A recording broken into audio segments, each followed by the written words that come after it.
Hey everybody, this is Rydo and we're back to another stream of Magic the Gathering Arena. Today is Wednesday, January 15th, which means, as we re-roll this 500 quest, that the expansion mastery, the whole new expansion and everything, starts in exactly 13 hours from now, which, looking at my central time, that means 5 in the morning tomorrow. So if I was really just gonna stay up till 5 in the morning, which I could probably do pretty easily, then we'll do a special stream just opening like 50 packs for the Theros Beyond Death expansion. I'm not super hyped on this, but it seems fine. This is weird that they're pushing this again.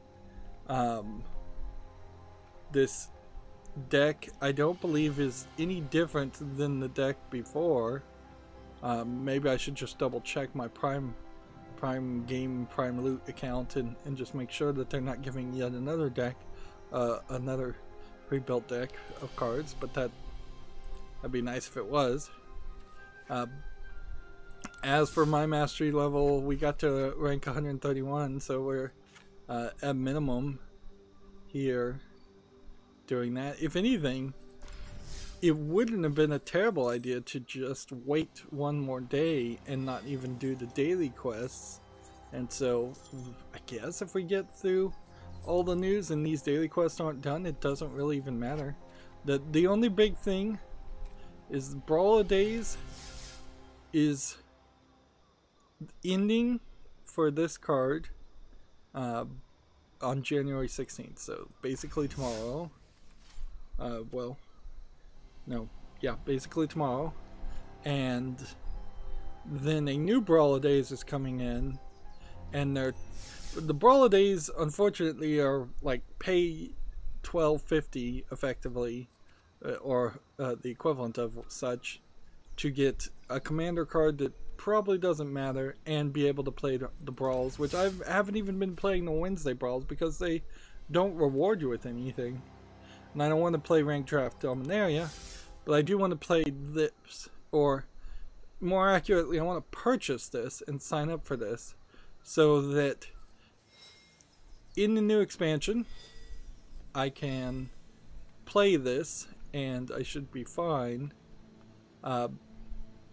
because this event, sign up ends in 11 hours and 44 minutes. So the only thing I could imagine is maybe the sign up ends and I sign into this, and so that this might be a screw job here where this sign up ends as soon as this, and I guess that's what that means, because this also says sign up ends in 20 hours, which would be right when this event ends. So yeah, it would be a mistake to spend the money on this because I wouldn't be able to get the experience towards the next mastery level, and that's the only thing I'd really care about. Let's look at the store quickly. This is kind of just a wrap up at the beginning of this video. Apologies for that. These cards that are on sale, these card skins that are on sale, probably some of that is going to go away for new card skins that are going to be on sale. Now, old packs don't get any cheaper. Now, inherently, this is the problem with Magic Arena compared to like the real world Magic, that there's literally no fluctuation in the prices digitally. The oldest card set of Galaxian here, which is not playable in Standard, cost exactly the same amount as the card set here to buy the most recent expansion until the next expansion comes out. And you don't even get, you get 90 packs here for 1800 gems, where you get 90 packs and two of these commander cards in the more recent ones. So the deal gets progressively worse as you go back further. It seems like, yeah, the first two Jalaxian sets did not have a bundle where everything else comes with 2 commanders. So that's not really a great deal. This spend $100 to get 2 different cards is a slightly different deal for Beyond Theros, plus all of this other stuff. It's not worth it. Court Knight bundle here would just be skins. Then you have skins. Almost certainly all these skins are just going to be cycled out. No discount on avatars, which avatars last forever, and no real discount here, it seems, for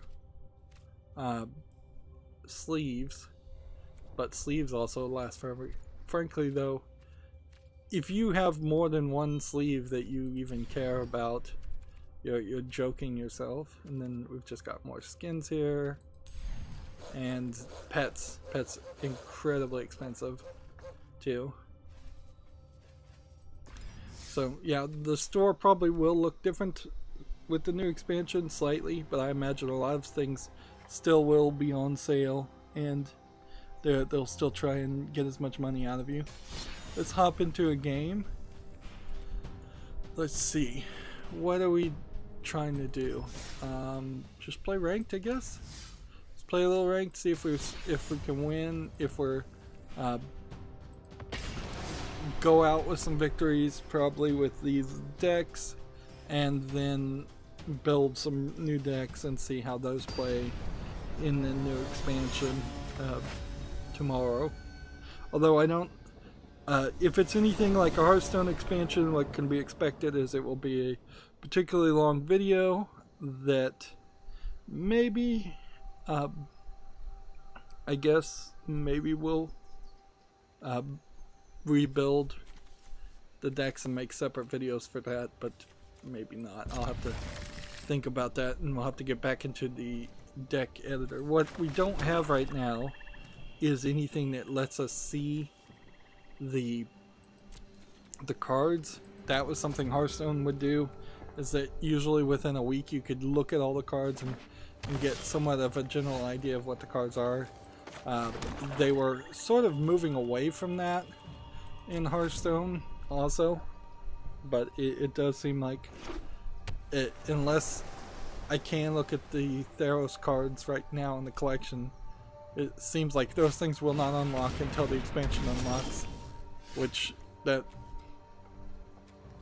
probably just saves me time in the long run,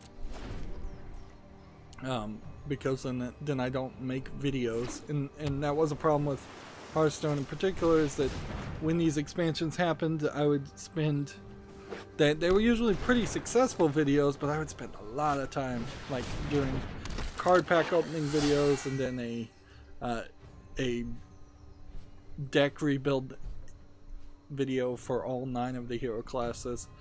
Since there's only like 6 colors, red, blue, green, black, and white, that's 5. Yeah, since there's only 5 colors, then that would be 5 deck rebuilds instead of 9. Although, in all fairness, there probably is enough room to make 15 deck rebuilds if I had more skill and more intelligence when it came to Magic, because the multicolored or 3-colored decks would potentially make sense instead of what I'm mostly playing right now, just standard single color decks. But you have to have the standard single color decks, because if you don't have them, then you'll have a much more difficult time getting the daily quest done. So I think it's most reasonable that you would have have a single deck that you would play for ranked that might be 2 or 3 colors, and then you would have 5 single color decks. And it's kind of funny that there isn't really a system here where you're encouraged more than the daily quest to play single monocolor Magic. It doesn't seem like there's really any special drafts or tournaments or anything like that where you can only play one color and one color only. And you would have thought that that would have been something at least that would have existed at some point. And if I could just get more land, which does seem to be a problem that happens with this deck, is that it is at least one land short.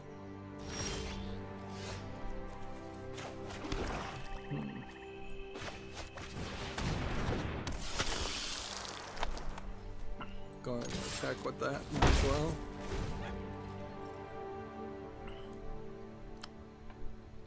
So what else to talk about? Plans for tomorrow with the new expansion, which probably means I want to have a abbreviated experience today. For the most part, yesterday was videos were uploading. My server was power went out as it was resilvering / scrubbing the RAID array, which means it's checking for errors and copying data to new hard drives to replace other hard drives in an array format. The power went out, so that reset. Because that reset, it took the computer at least 6 hours to just boot up. It is definitely not in a good position, but there is a small bit of hope that a small bit of hope that if it fixes everything, I can actually get this back into a steady position.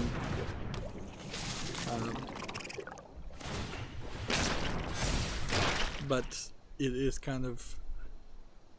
does kind of feel like either the connection I'm using is broken, or the port I'm using is broken, or the hard drive itself is broken, which if it is a hard drive, it's one of my biggest hard drives that's broken, and that would stink.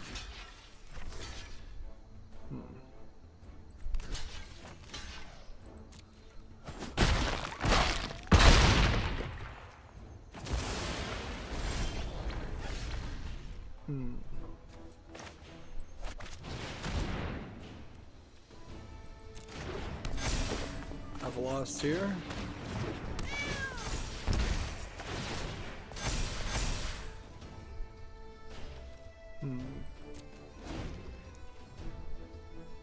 Yeah, there's nothing saving this.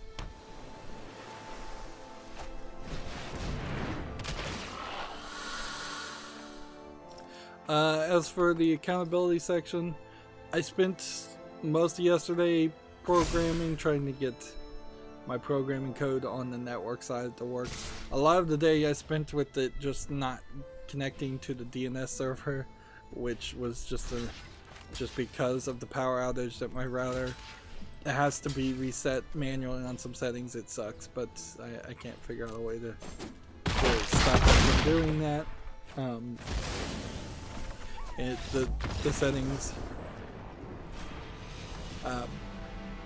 it just has to do with encrypted DNS crypt, which is kind of an abandoned idea at the moment, in favor of DNS over TLS and DNS over HTTPS. Yeah, the new cards are not listed, so it seems for Magic there is no way to see the new cards before it happens, which that is fine by me. Need to play creatures with green and white spells. So, let's try green, I guess, and just regular play. But yeah, I'm really beating my head against the programming, a part of the programming that I had kind of taken a long break from, and coming back to it, I'm still really having trouble with it, and it really does seem like it is more just a problem of text manipulation than anything else. It sounds like it should be a fairly simple thing to say, if this line of standard text says error 301 or error 302, that's a HTTP error to redirect to a new thing, and it really is just like a function. Like some real basic stuff is not working. It should be working, and that's the weird part, is it really should be going in a loop, and it's not going in a loop, and it's also not ending. So that probably means somewhere, almost certainly, there is a loop that is getting caught in and just going forever without providing any feedback. Which is, I mean, it's just really basic bad programming that seems to be happening there. But otherwise, there's not a lot of progress being made on that day. It seems like more and more as I get into this project, there's some good days and there's some bad days. And good days you can make a massive amount of progress, and bad days you can make no progress or even negative progress. And it often makes me wonder, like, if I was working in a programming field, and I think this probably varies all over the place. I imagine there are some programmers that can spend a week and not accomplish anything, and then I'm certain there are some programming jobs out there where you are micromanaged through the wazoo, and they have you mark and indicate and like record every single thing you do. And that's not untrue for other kinds of jobs either. There are definitely some jobs out there where you're spending more time logging in what you're doing than actually doing what you're doing. And I probably would not tolerate that very well, personally. Like that's kind of how you know a manager is not really is either justifying himself or not really walking around looking at people.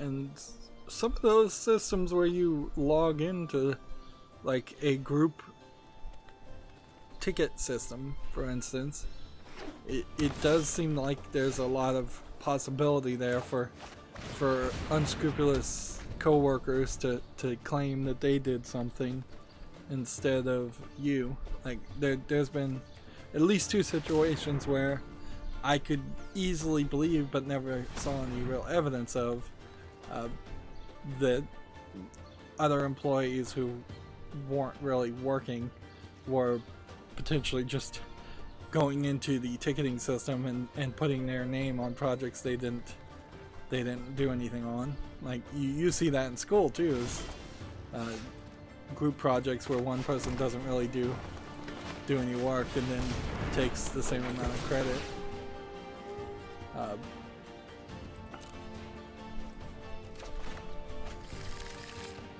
Alright. Yeah, we'll take the Gift of Paradise.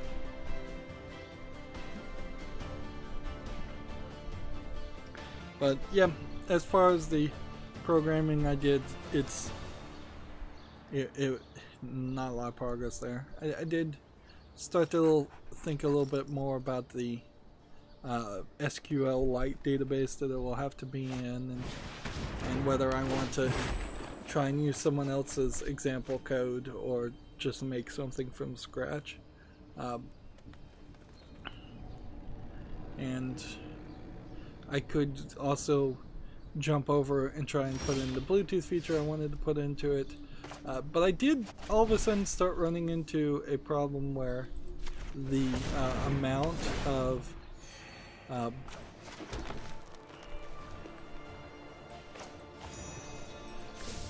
the amount of space that my program was taking up is bigger than what is considered a small project in Arduino, which means my code is probably but there is fortunately a way to kind of reformat and take up less space.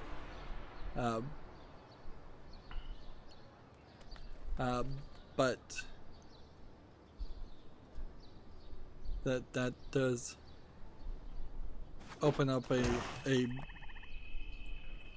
potential problem where my code may just be getting too big for its own use, the program itself.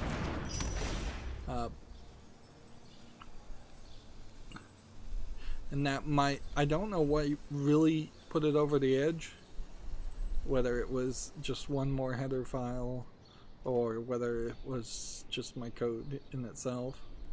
At a certain point, I don't know if there's a great way you can compress it even smaller.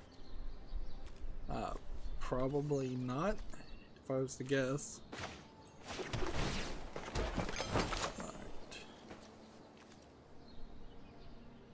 This has trample, so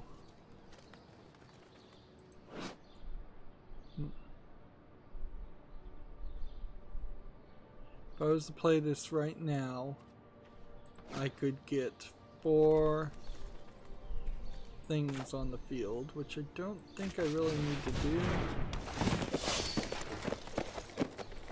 Let's not do another season of the growth, because you kind of don't need that.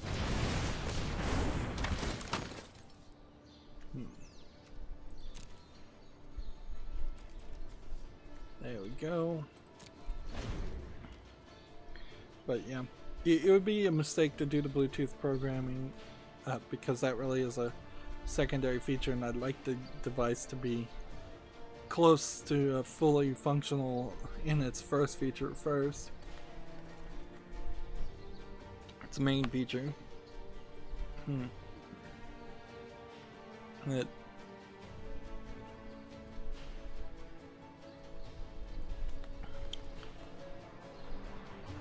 and then do the Bluetooth stuff. And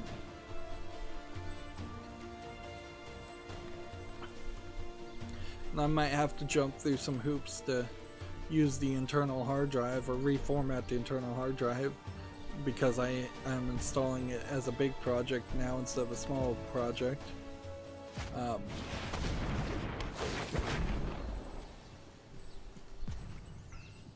A lot of the space is being taken up by the Arduino bootloader, which, best of my understanding, is the big switch there if I went from using Arduino C++ to MicroPython. MicroPython probably would take less space. Although, honestly, I am not really sure if the library support for MicroPython is there.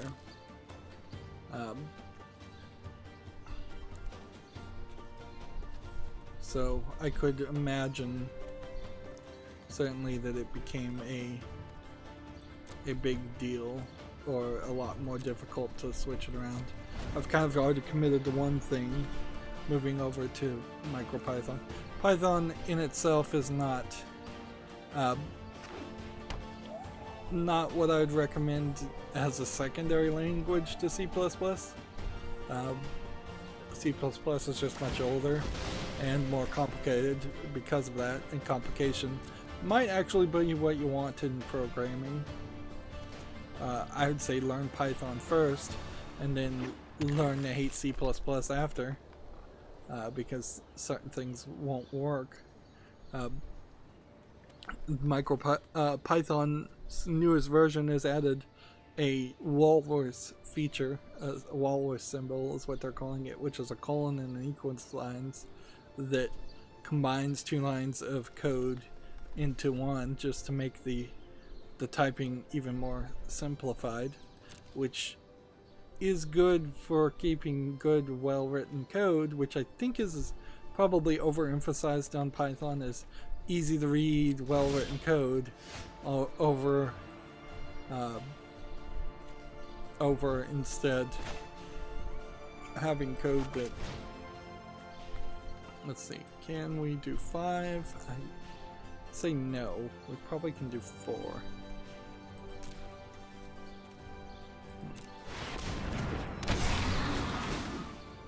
And then double that.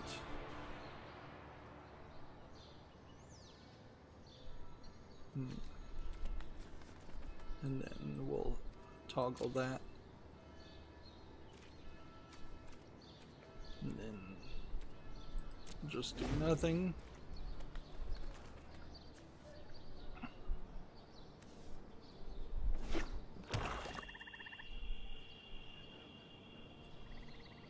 Yep. Yeah, Python's a good learner language, and you can do a lot with it. It's not one of these languages that's not really a language at all, and it's not like the Snap IO or whatever that is called, where you're dragging a Lego box left and right or anything like that. It's not like a kid's programming language, but it is a good one to learn in junior high or early high school, then move on to C++. But C++ or iterations of it like C# possibly have that benefit of just being so old and so used that it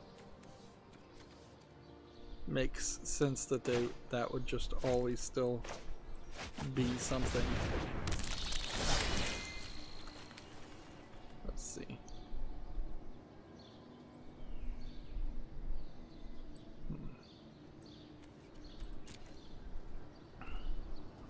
Alright, I have 2 cards, so what I'm gonna do is just attack with everything and decide what they want to do.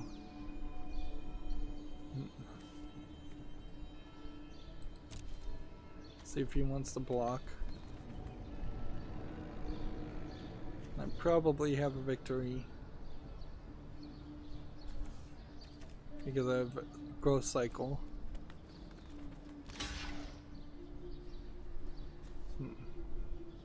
So I could put growth cycle on that one.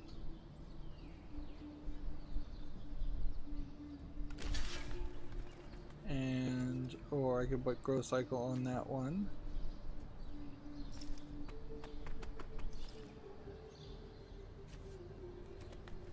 Alright, so who do I want to keep alive? Let's keep alive the bigger one.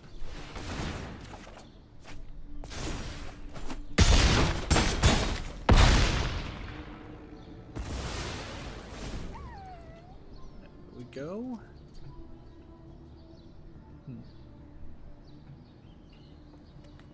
It also, I suppose, the fact that the program is taking so much space does mean that if I was to put anything more in on it, it would have to be really, really simple things. There isn't a amount of room there that a secondary function could be as big as the primary functions, which that's kind of saying a lot. And this is the program room that's running out, not the RAM room. RAM room, it will probably run out just using using it all up to get a web page and process it, or get very close to it, hopefully not actually run out. Well, they brought that back. That sucks. I got like one hit with that.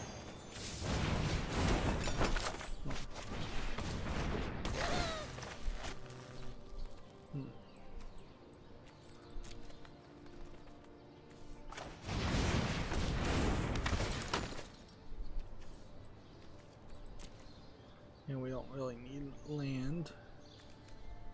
Okay. Gingerbread can't be blocked.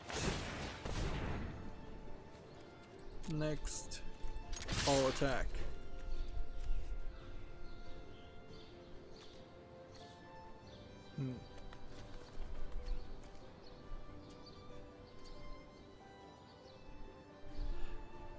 Yep. I guess I could also sacrifice this to gain 3 life, but I don't need to do that.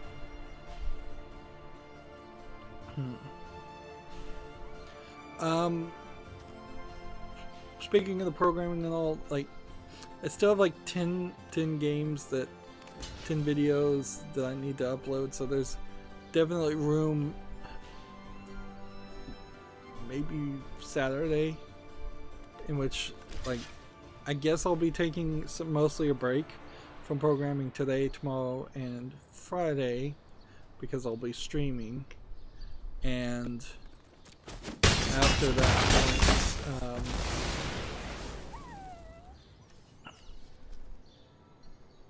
let's see, I can tap this. That's all I can do with it.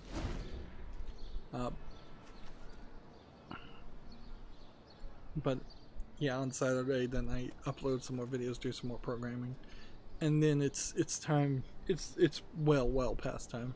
I need to get back to recording. I need to play several games, schedule several more things, and get back on track to being a YouTuber primarily and making pre-recorded content.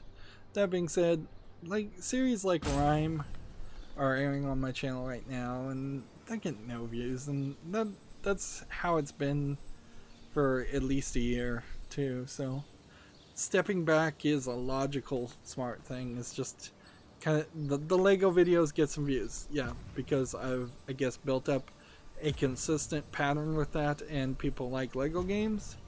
The card game videos kind of get some views.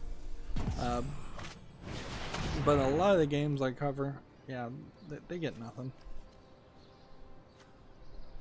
Well, this sucks. Let's see, is there anything to take from this? Not really. That's a expensive card to do all those. So it's destroy a artifact, creature, enchantment, land, and planeswalker. So just one of each type.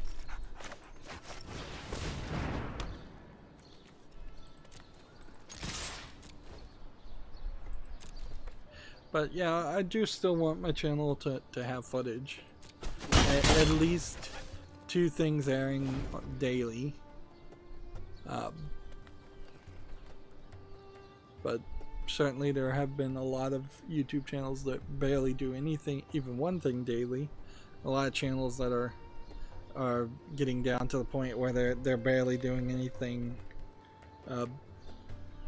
even on a weekly basis with any consistency.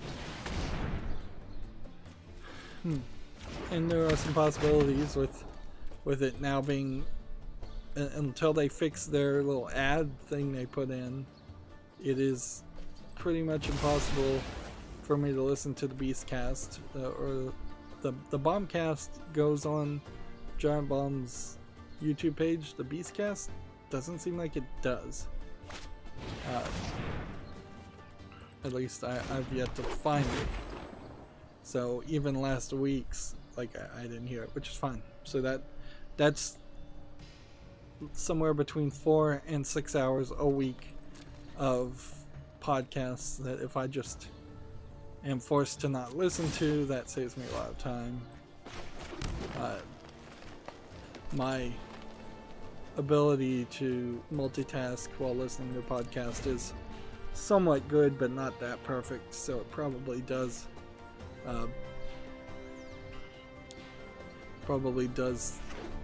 slow me down a little bit.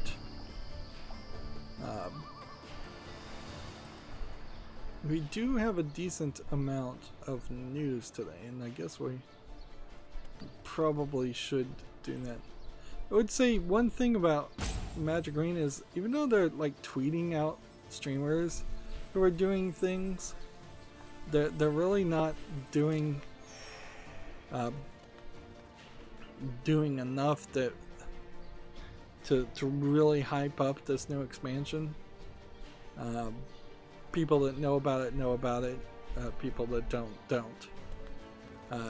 And meanwhile, there, I believe, is at least one Might and Magic game MOBA that is coming out, and we'll talk about that when I get to that article. And there is a Magic the Gathering game coming out that is not a card game, so that'll be interesting too. This is taking forever. Really just taking forever.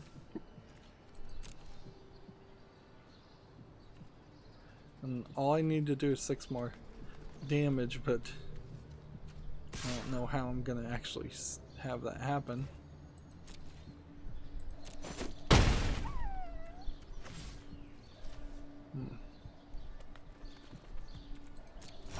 But now would definitely be the time to just work our way towards... Yeah, there we go. This is what we'll do. We'll just let him attack with both, and then I'll attack with both, and I'll win in a couple turns. And if necessary, I'll start eating food to even, like, save myself. Because I know there's probably a card in here somewhere that would summon a giant if I ate for food, but I clearly don't have enough of those.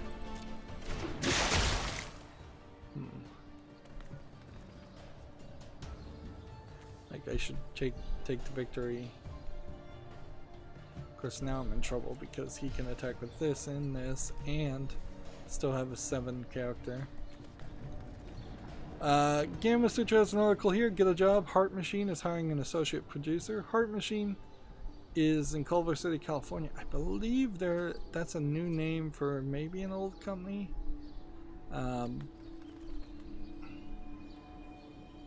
Yeah. Or it's a name of a company that really hasn't done much, but they are in a position where they might actually do something in the future. There we go.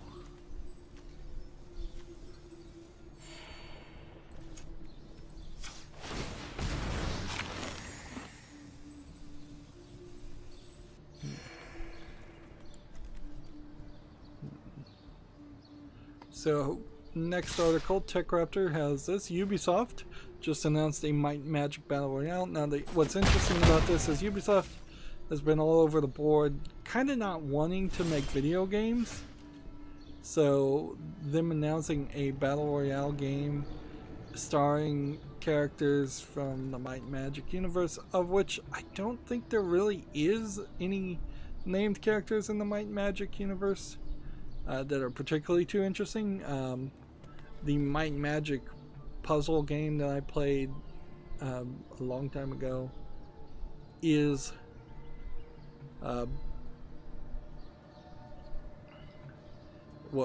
had some characters in it, and they were interesting characters, but they weren't really part of any bigger storyline. Developed by Paris Ubisoft and Ubisoft Bordeaux, Ubisoft is taking units from the Might and Magic franchise, and then Tech Raptor has blocked out and violating its grave, putting them in a auto battle or battle royale title. Alright, which, I mean, they need to do something with the Might and Magic series, I suppose, and they didn't have anything smarter to do, clearly.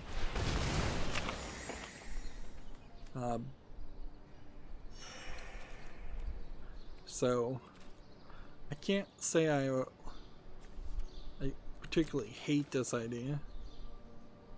Each match will include 99 other players, including a player for an even 100, and last 10 minutes as they fight in a metaphoric death around to the metaphoric death around the globe. It'll be available for PC, iOS, Android on January 30th. You can pre-order the title. I don't think it's free to play from the looks of it. And looking at the game, it does seem like it's probably pretty simplistic for what would be a like MOBA game, and not simplistic enough for what a battle royale game would be. You can kind of see everybody seems to have a health and a mana bar. This is clearly made for thumb access, but there's a shop here, which means you're probably earning in-game currency, or you're just tapping on the screen to control all the characters. The layout here is a little weird, actually, and this is just the auto battler, which maybe it is. The idea that your thumb would rest so easily on this large shop button, if that was an in-app purchases, would be pretty crazy. And then this looks like a level up button. And then these characters don't look recognizable to me. If there is some deep Might and Magic lore, it's totally beyond me.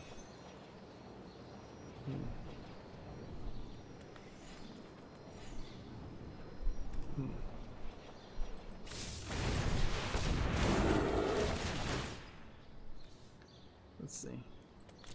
I'll take that, and that. I swear, if I actually succeed here, that would be crazy. This would be insane if this somehow worked.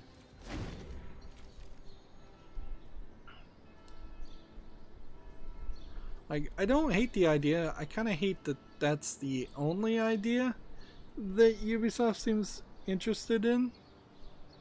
But yeah, it's not a terrible idea for them to do something with the Might and Magic series, and they've failed miserably with the Might and Magic series in the past decade or and a half, I would say.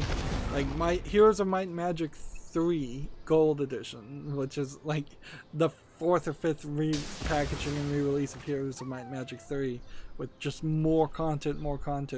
That it was a super long game. I used to play it for quite a lot. Super long game, very popular. But Heroes of Might and Magic 4 wasn't well received, and then 5 I think was sold as episodic things. They really were experimenting with episodic and DLC type content very early, before that was even a thing, and it did not work well. It was not received well. So they have this series now that I don't think they can do too much with. Right. So are we gonna block, or do we want to attack? If this, and then this, and then. But he only has to get one through, so I kind of have to hold off. This has trample though, so I'm gonna have to block this with like all 3.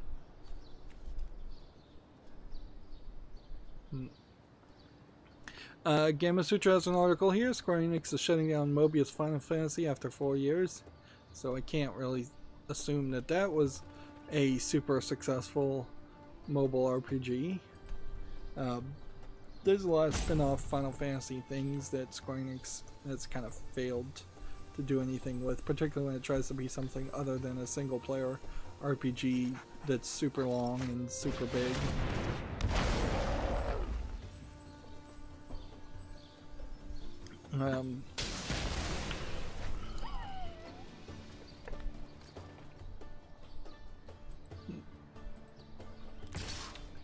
But certainly still a lot of possibility.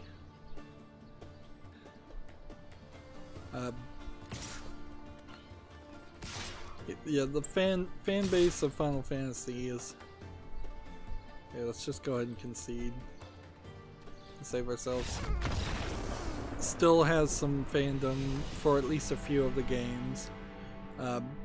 But a lot of the things that have Final Fantasy slapped on them could easily have been not Final Fantasy games and tried to stand on their own. And if they had approached those projects from that concept from the beginning, then it probably would have gone better for them if they'd given more kind of creative freedom. If the games don't have to have chocobos in them.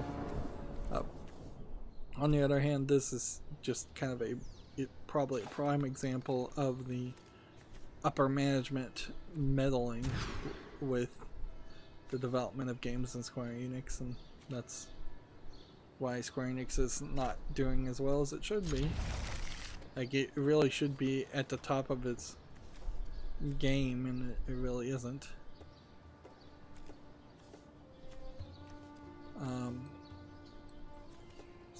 Not have that one. Moving on, TechRaptor has an article. The Chinese strategy title Banner of the Maid is coming to the West in February, which might mean it's actually a good game, or it might just be a case of it might just be a case of TechRaptor covering a unimportant game just because. Let's see. Here is Banner of the Maid, and the animation does look interesting and consistent with the thumbnail, which is interesting. It does look like it is a strategy placement game with a little bit more consistency than what you would see in most bad strategy placement Chinese games.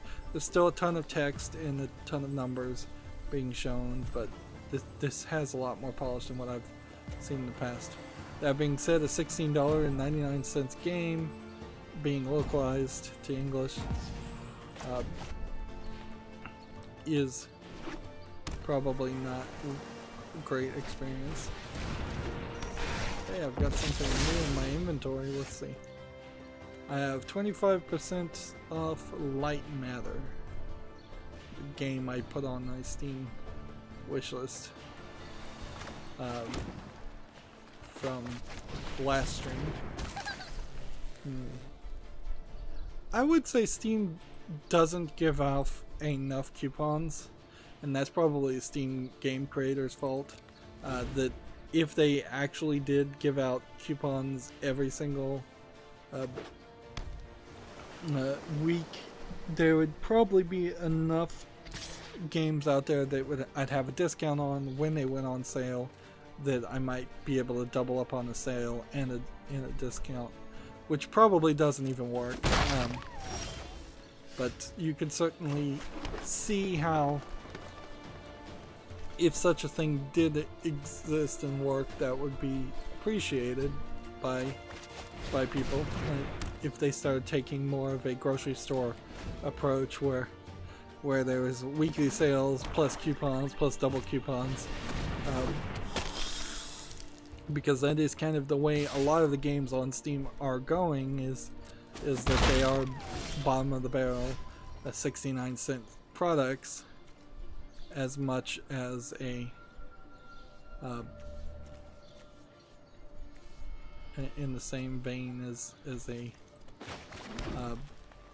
something that would be on sale at a grocery store. Right. Let's not double up on season of growth. And then new attacks. TechRaptor has an article here. Moons of Madness console release has been pushed to March 24th. I guess I'm kind of bearing the lead, but yeah, the Sony is not going to be at E3 2020 either, which honestly it just seems like that's more arrogance on the part of the new people in charge of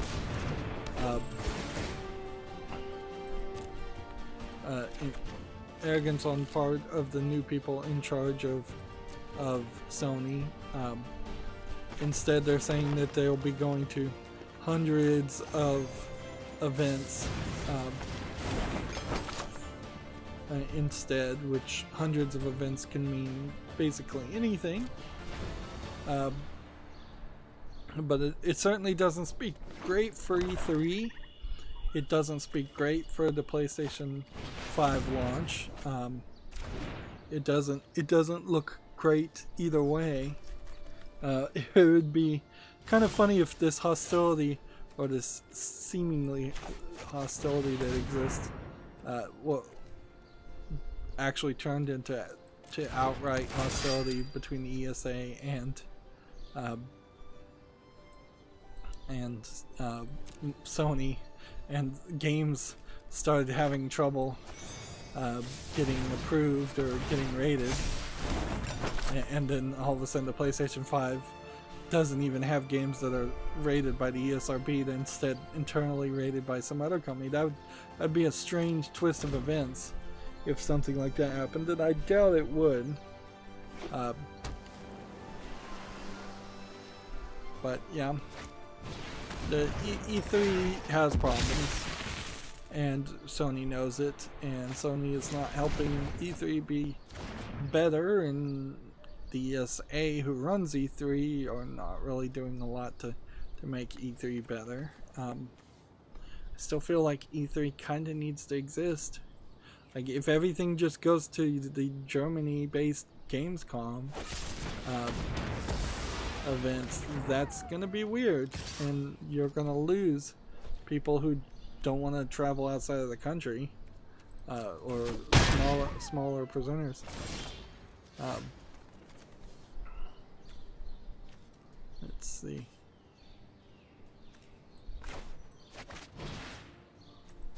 Do this, and then autopay, and then do this. Craft another food token, and then go ahead and use this to attack with this.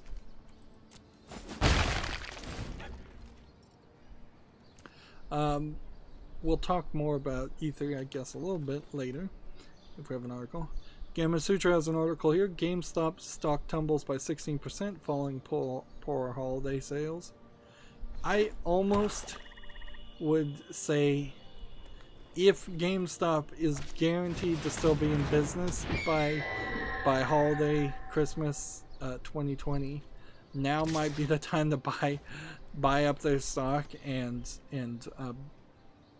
in the assumption that their sales will go up at least a little bit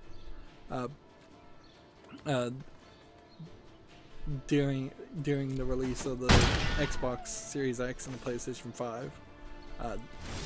That is, of course, gambling on the bottom of a stock, which is extremely dangerous to do. I'll take that.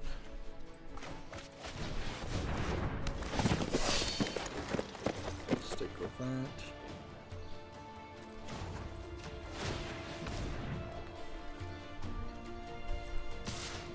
But yeah, I can only imagine two things happening with GameStop. Hostile takeover begins because now it's it's really, really low, and or it comes up at least a little bit.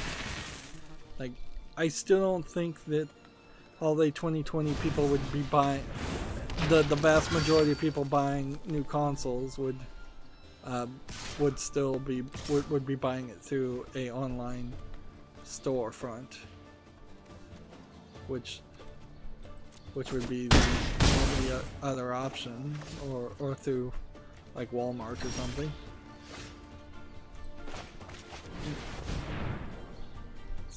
Green. This. Done. This. Can't do this. Alright, but I can do this. I'm gonna do this one, this one, this one, this one. We'll see what we can accomplish with that.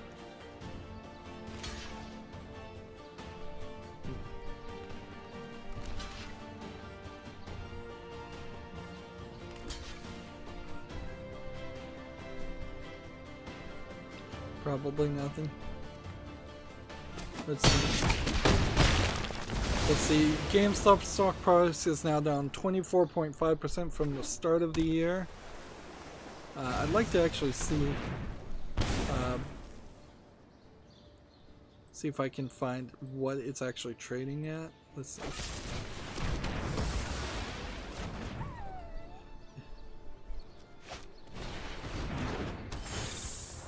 Let's see. GameStop stock.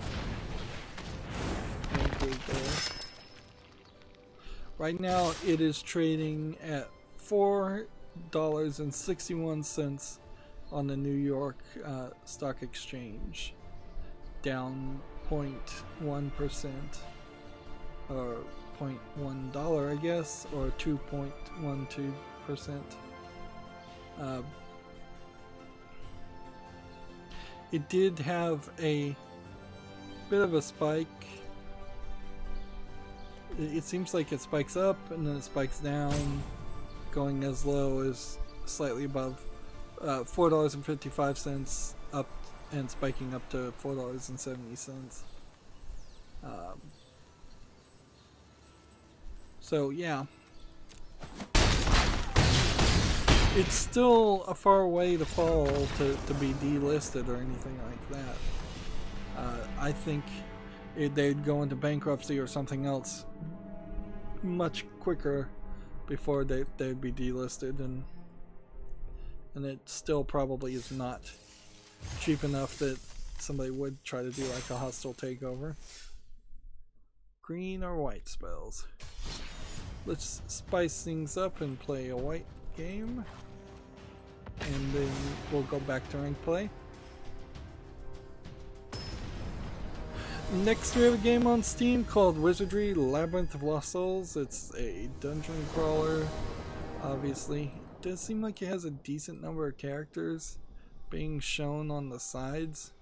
Almost looks like an iPad game that's been ported to PC more than what could easily been a cell phone game ported. It does seem like it's pretty generic fantasy with some characters. There's nothing here tagged like sexual content or nudity, which the game kind of feels like it would have that. It's $13.49, English and Japanese. My main problem here is that this is a dungeon crawler RPG that doesn't seem like it even automates things, so it would be doing a lot of the same thing over and over again.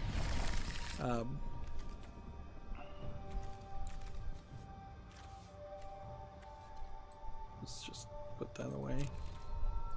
So yeah, I don't feel like Wizardry Labyrinth of the Lost Souls, which is kind of a generic name also,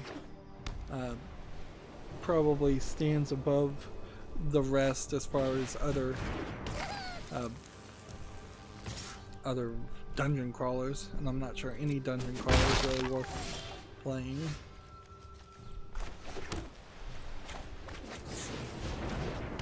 Alright, I think we've got this. if this guy can't be killed, we've got everything I think we need.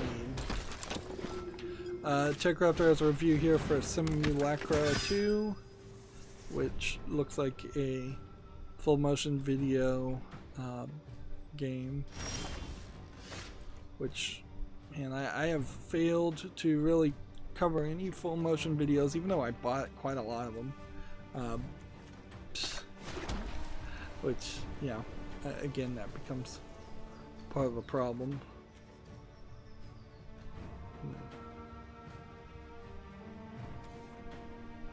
Let's see.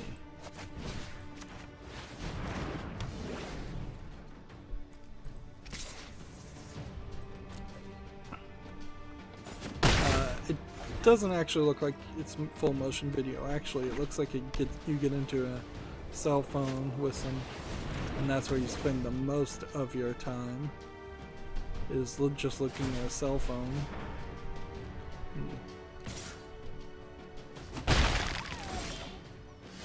Comparing it to the Evil Within 2. They gave it a 6.5. Simulacra 2 is an improvement on its predecessor, but there's further to go. A tighter narrative and better interface design doesn't quite compensate for sketchy writing and silly horror. Pros are excellent interface design, some very effective horror moments, often tense and exciting. Cons are sometimes veers into self-parody, even uneven, inconsistent writing, and some hammy full motion video acting. Let's see. So we've got pacifism and pacifism.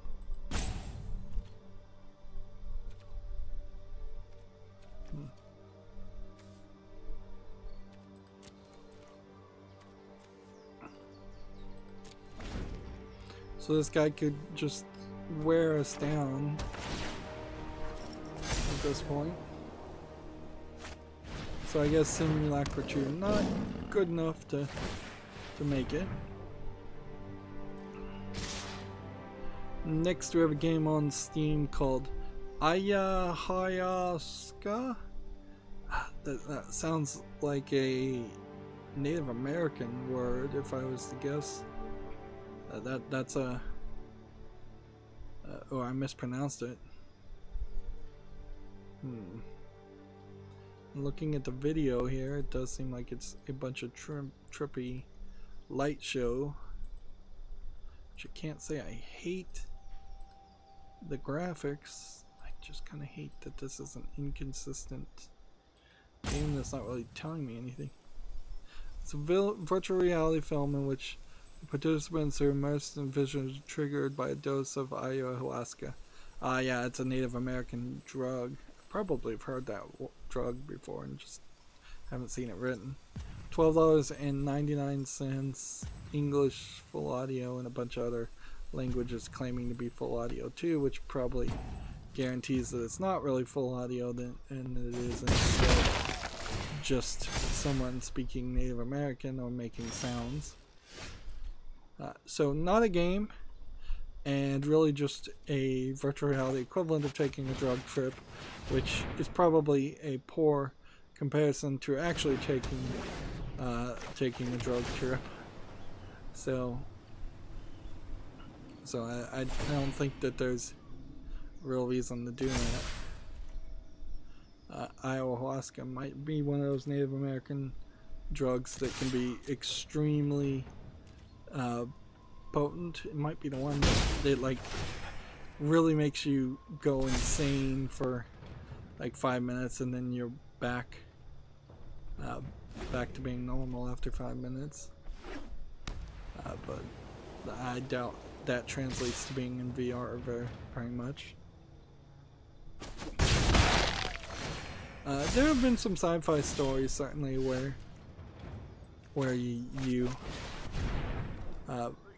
people simulate a high or get a high just by wearing headsets and visual flashing lights and such. So yeah, I could kind of see at some point something like that happening, but that would certainly be an interesting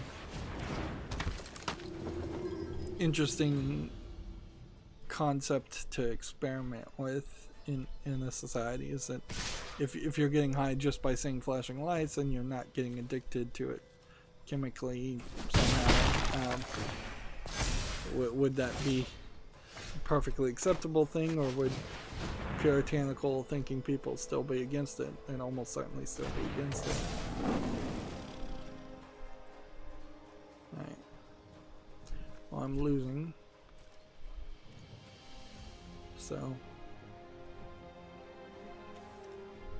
if I attack here, that won't work. Let's see. Next we have a game on Steam called Hilarity Experience, which looks like it is a horror puzzle game. Graphics look nice, as so many horror puzzle games do. Seems like you kind of are using your phone almost as like a ghost scanner. It's $13.49. It's English full audio with French, which is an interesting combination. And yeah, even though we know that there's a lot of horror games out there, and this could easily be an asset flip horror game, it looks polished enough to at least deserve a follow, so I'll put it on the follow list. Let's see. Do I want to block somebody? No block.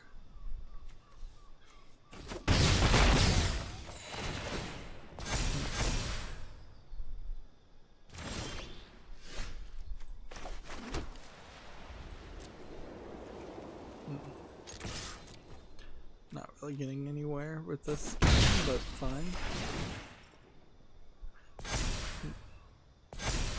See, there's definitely a problem. If you're playing a white deck, you're probably getting matched with somebody who's playing a white deck, which means both of you have pacifism, which means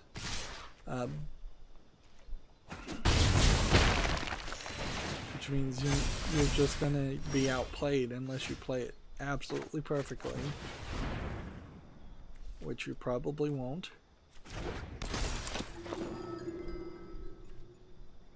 And let's see if we can go one more turn.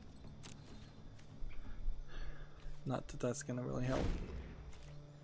Let's see. Next we have a game on Steam called Basic Warfare. Graphics don't look particularly good, and so I'm immediately uninterested in it. $6.99 English only, or $5.99. Yep.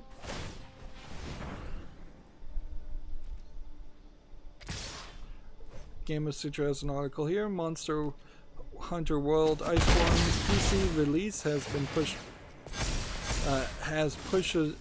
it past 4 million shipped units, which, yeah, Monster Hunter Iceborne is succeeding, which is, I suppose, nice to hear, but not super useful information. And it would be almost certainly a mistake at this point if I was to try to jump in and play Monster Hunter World. I don't have time for it, I don't have enough commitment for it, and it's not relevant at all. But I do think the game, Monster Hunter World, is probably the best Monster Hunter game so far, and that they're set up a very good stage where they can succeed with their next series of releases if they continue going for a more simplified Western facing style game instead of the more complicated versions of Monster Hunter that have existed before.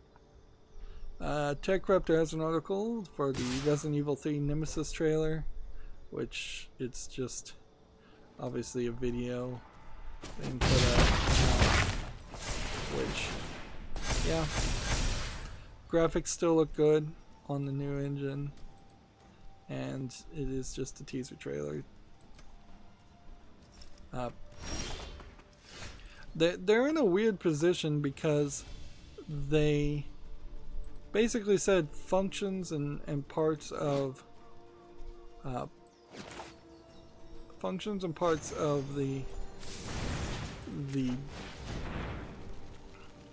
Resident Evil 3 are going to be missing or different compared to the original, and then they didn't offer anything new to replace that, so I don't know how they fix that. Let's see.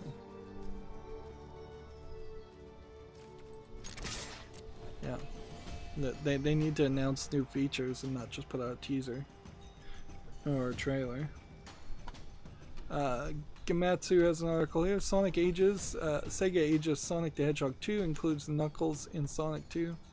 An update on the 2018 announced Sega Ages release, which I think that was capable of being done. Like in the real world, originally, I think you could always put the Knuckles pack on any of the Sonic games, except for like Sonic Spinball, and it would change the character to Knuckles. Like I don't think it's really just a problem of how they have been packaging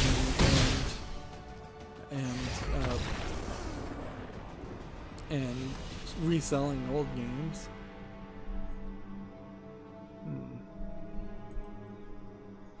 Yeah, at this point, I just don't know what Steam is doing. I think they probably abandoned their previous system. I have not gotten a single victory either. I would like to get victories, so let's just play regular play and see if we can actually win with our regular deck. But yeah, it seems like they've abandoned their system of holding back and releasing adult games and matches, and it seems like now they are just coming out every day like every other game and being treated normally, which in a funny way, as much as I bash on Valve's crazy libertarian way in which they run a capitalist business, at the very least now they would be if that's what they're actually doing, now they would be acting consistently and not doing something different. On the other hand, this game, Neomorph, which is tagged sexual content, is really showing anime characters that at least on the scales of anime, look like older characters, and this looks like it is a bullet hell shooter with just a lot going on here. So perhaps the graphics here, because they're not going with the Moe art style, got this approved pretty quickly. By the way, a new trailer for Honey Pop 2, now titled Honey Pop 2 Double Date, came out on Honey Pop or Honey Dev's YouTube channel. I think it's just the Honey Pop's YouTube channel. This game is 59 cents, bunch of languages, bunch of achievements. I imagine not really anything of interest, just a generic shoot 'em up game that they're trying to sell.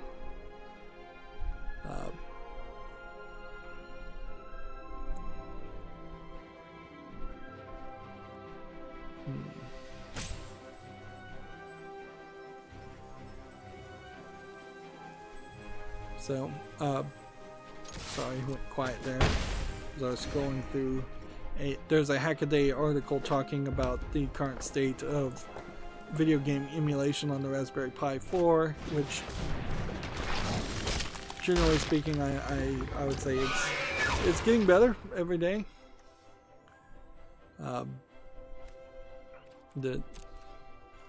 Can't really say much other than that. It does seem like it's getting better every day with better code.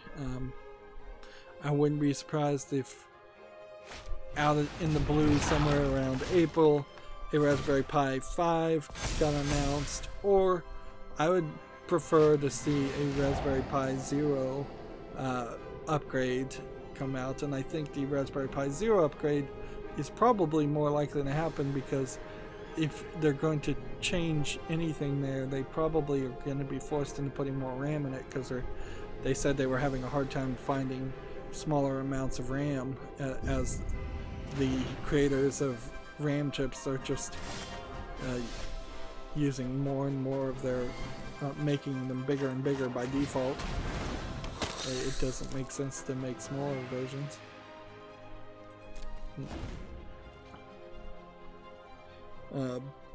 So yeah, you could check out the Hackaday article if you want to, and I'm going to, but it's a little too high level, complicated to really cover. Most people would probably not be interested in it. Next we have a game on Steam called Taxidermy, which seems to be a dark screenshot horror game that centers somewhat around a dead deer. But yeah, this looks like it's an asset flip, low effort dark screenshot game. $2.99. Again, being compared to The Evil Within. It's like subconsciously the world is trying to get me to play The Evil Within 2, which wouldn't be a bad idea, but I've already kind of covered my horror games for even second Halloween. Like, at a certain point, I don't want my channel to turn into I play nothing but horror games at all times.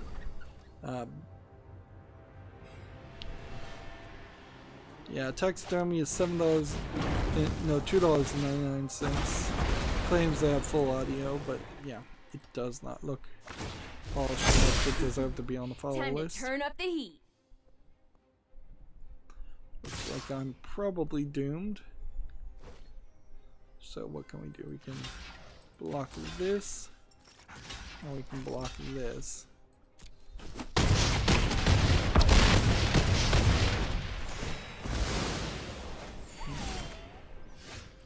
And then we can play black and put that on the field.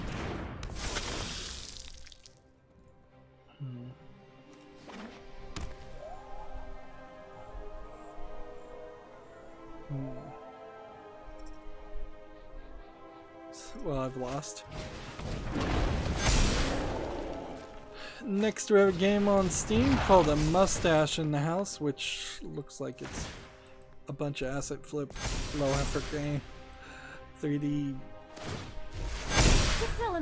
shooter, maybe? I don't know, it doesn't even really show. 3D horror game. $9.89. They must just be broken at this point, or maybe just any horror game or any game tagged horror now is going to be recommending The Evil Within, which is silly, because then you look at the recommendations here and it's like, play The Plague Tale, play Resident Evil, play several games that are way better than A Mustache in the House looks.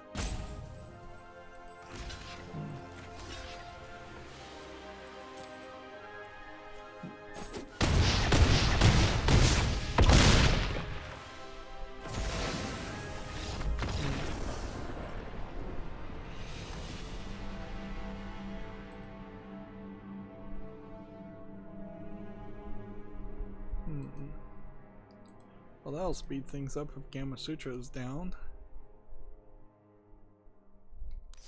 Yep, Gamma Sutra seems to be down, so we'll have to skip their articles now. Seems like it just went down. Yep, we are not doing well. An hour and 20 minutes and not a single victory, not anywhere close. I imagine there really won't be a lot of gameplay tomorrow. Possibly we'll just do a 50 pack card pack opening and then some deck rebuilds and maybe one game, and that's it. Yeah, it seems like Steam doesn't want to load either. Gamma Sutra has an article here. Phoenix Games has acquired the promotion software and emergency developer 16 Tons.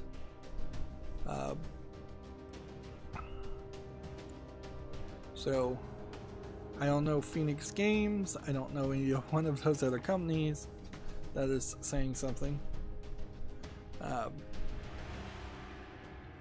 This is funny because this is coming up as a bit of a news article, but then you have related jobs listed below that, which instead of related articles, which would make a lot more sense.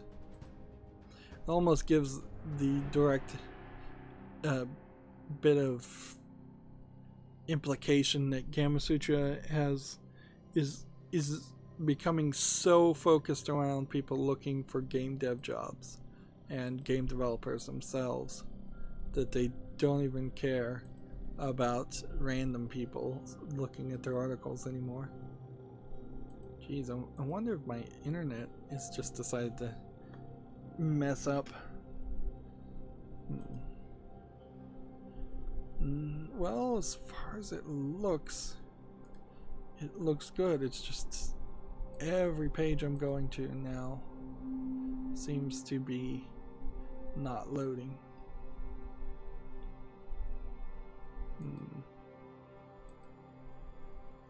So what can we do?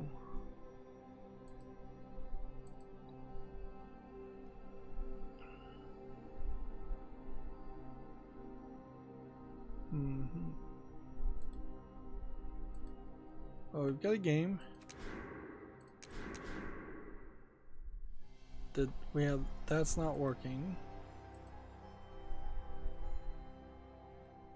We've got pages that aren't loading. If I have to reset my router or anything, that's going to be a problem. Alright, so let's start with Magic. Well, close Magic. And maybe even have to Control Delete Magic. There you go. That took a while. Let's reload Magic and see if that's gonna force me to log back in, which it probably will. Let's see if any of these pages will now start loading now that Magic the Gathering is down. Yeah, that would be the irony of all ironies, is if it turns out that Magic the Gathering was messing up my internet. Alright, well, what can I even say? Because if I can't get any of these pages to work, and my internet is just suffering trouble, which I think it is. Yeah. Oops, something went wrong. Alright, so my internet is just down as far as it seems. Probably my DNS server. Which maybe I could try something. But I mean, this will be an interesting experiment that will probably break this recording, but we'll see. So if this doesn't work, which there's a decent chance I won't, let me just wrap up by saying, as always, I ask you to like, share, subscribe, comment, and watch every second of my videos. If you want a friend to follow me on any social media sites, there's a whole bunch of links down below on my in the description. And if you want a friend to follow me on any social media sites, there's a whole bunch of links down below in the description box. I think I just said that twice. If you want to support me further, there's a link to Patreon also, or you can friend me on Steam and gift me a game off my wishlist. So if that's where this ends, that's where this ends. Otherwise, let's see if this fixes it.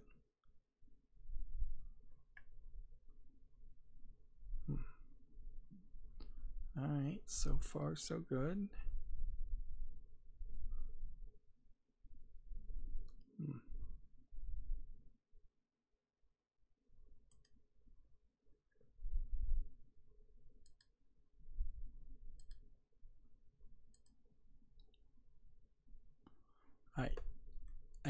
do believe that may have fixed it.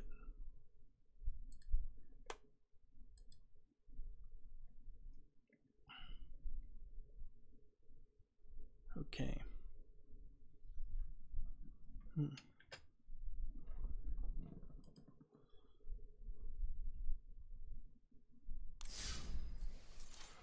Alright, that did work. Good. Well then, back to playing. My DNS crypt server, which I had to change because of the reboot, went down, so now I'm changing it back to a different server. Moving on, Gamasutra has an article here for Kickstarter and games in 2019. It's a blog. At the risk of reading a blog, it does seem like more and more money is getting through Kickstarter, although in all fairness I would say the number of projects didn't skyrocket in 2019. It skyrocketed in like 2015, and there weren't really any major Kickstarter games that were announced or anything like that. I would argue that Kickstarter has shown its obvious true colors of not being a great way to actually fund a game, but only being a good way to pretend like you're funding a game. Oh, and yeah, the Shenmue Kickstarter was a mess, and even the Bloodstorm, well, not Bloodstorm, but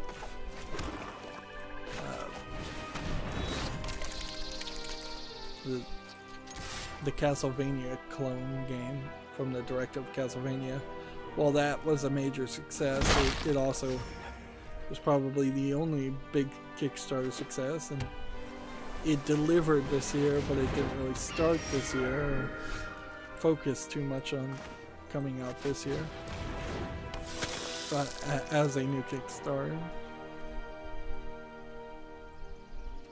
So yeah, I kind of feel like hopefully going forward there will be a lot less Kickstarter games and a lot less people willing to kickstart games. As a YouTuber who has Patreon, I guess there's a bit of a bias there, where I prefer people to support YouTubers and content creators who are delivering in a much more timely manner, or just creators in general delivering in a much more timely manner, particularly since a lot of Kickstarter games are for games that should easily be getting funding other ways. They're not first-time developers or programmers.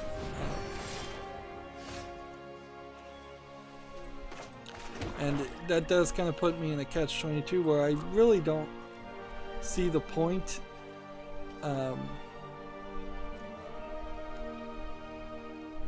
Let's check two of these. I really don't see the point of Kickstarter because I don't think it should be used to fund people that could get funding elsewhere, and I don't think it would successfully work for people gambling and funding indie games that are very likely to fail. I think the Patreon model probably makes a lot more sense there if you're going to support a game developer who's an indie developer.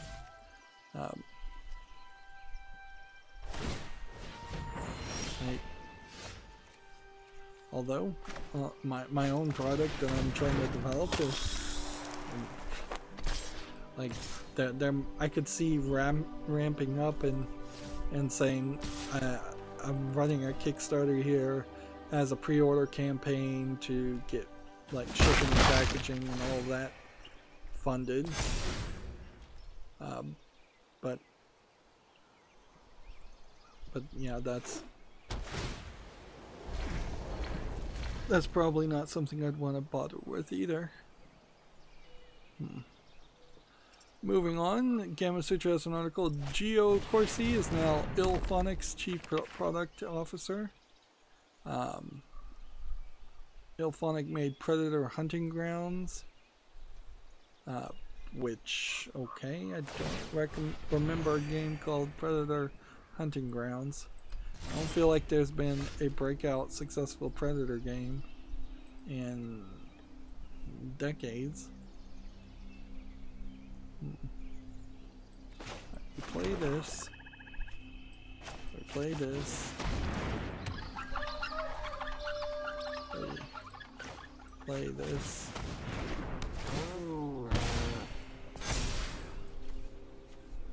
We can attack with this and this, and we should be fine.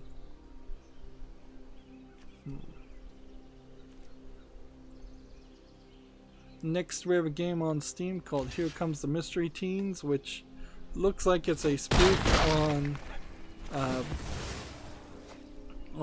like Scooby-Doo, although these characters don't really look like Scooby-Doo characters as much as they look like they are just an assortment of like 70s or 80s animation style. It does look pretty like a pretty old way, but then it's also pixel graphics. $4.99 for what I assume is a, they're saying it's a narrative RPG, but I would assume it's probably closer to a point-and-click adventure. It might be something similar to like Maniac Mansion, which that kind of is the same idea. But looking at the controls here and looking at the price, they want $4.98 with no discount. I don't think there's enough polish here. See if this developer's made anything else. No. It's kind of a shame. The concept, I think, kind of works, but having to play a keyboard-only game doesn't seem like there's something worth that. In comparison to, say, The Cat Lady, which also is a keyboard-only game. The only reason I was willing to cover that game is because of the extremely large amount of like visual uniqueness there, and the fact that I'd seen other people sing its praises. And I guess if I heard other people say Here Comes the Mystery Teens is actually a good game that people should check out, I'd come back and check it out. Gamma Sutra has an article here. Sony's skipping E3 again in 2020. We already talked about this, but yeah, that's happening, which almost guarantees that Sony is out for good until there's some major changes at Sony, which there could easily be major changes at Sony rather quickly. Like, on the other hand, it is not atypical for a Sony in general, including the movie making divisions and every other division, to kind of make the wrong decisions and just continue to make the wrong decisions over and over again.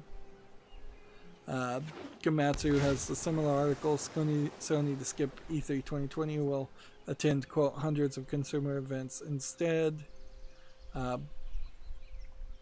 which hundreds is a big number to promise, and that really implies that a significant amount of those events will be incredibly small events, just going to a Walmart parking lot and showing off PlayStation 5 in like a 16-wheeler or something like that, like Nintendo has done in the past. Although taking something that they did probably when the GameCube was released or the Nintendo 64 was released and thinking that that is the right way to promote your new console in 2020 is probably inefficient.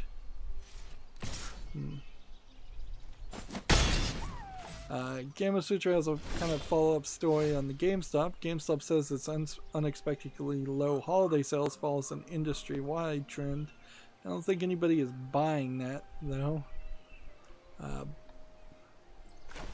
because I'm fairly certain Walmart would throw them under the bus very quickly on that and tell them no, that they sold just fine as far as the video games they were available this holiday season. Particularly next holiday season also is lined up to be really good for video game sales, because there's a rumored new Switch, there's PlayStation 5, there's the Xbox Series X, there's probably decent amount of games in general coming out also this holiday season. The ESA has a statement on the E3 2020 announcement, which I heard someone read it out, and well, we can read the whole thing. E3 is a signature event celebrating the video game industry and showcasing the people, brands, and innovations redefining entertainment loved by billions of people around the world. So a bunch of BS. E3 2020 will be an exciting high-energy show featuring new experiences, partners, exhibitor spaces, activations, and programming that will entertain new and veteran attendees alike. More BS. Exhibitor interest in our new activations is gaining the attention of brands that view E3 as a key opportunity to connect with video game fans worldwide. And so the phrase activations, I think in this case, is being used to say that they are creating events that resonate with showing off new brands and new games, and that they're not as much interested in the old partners. That they're kind of saying, if I'm understanding it right, that E3 is shifting its focus to be the place where new game developers show off new games, and old people are just going to show off the same thing that they've already shown off at other events need not apply. Which, like, if you compare it to CES, the CES just happened. I saw very little footage of it, but it did seem like there's a lot of things from Toshiba and similar manufacturers showing off big concept car equivalent products, and they're not super interesting because they're either way too expensive or they're not something that's ever actually going to be available for purchase. Whereas I would argue at CES, the small devices, the Internet of Thing device developers, the new companies that've got something new to show, those are the people that I think are in a much better position going to CES and showing off their products, and those are the products I was much more interested in. So E3 would probably be something more solid and better in general if it was AA developers and publishers and single A and indie publishers and developers coming and showing off games, and less Call of Duty, EA type games being shown off that can be shown off at their own thing.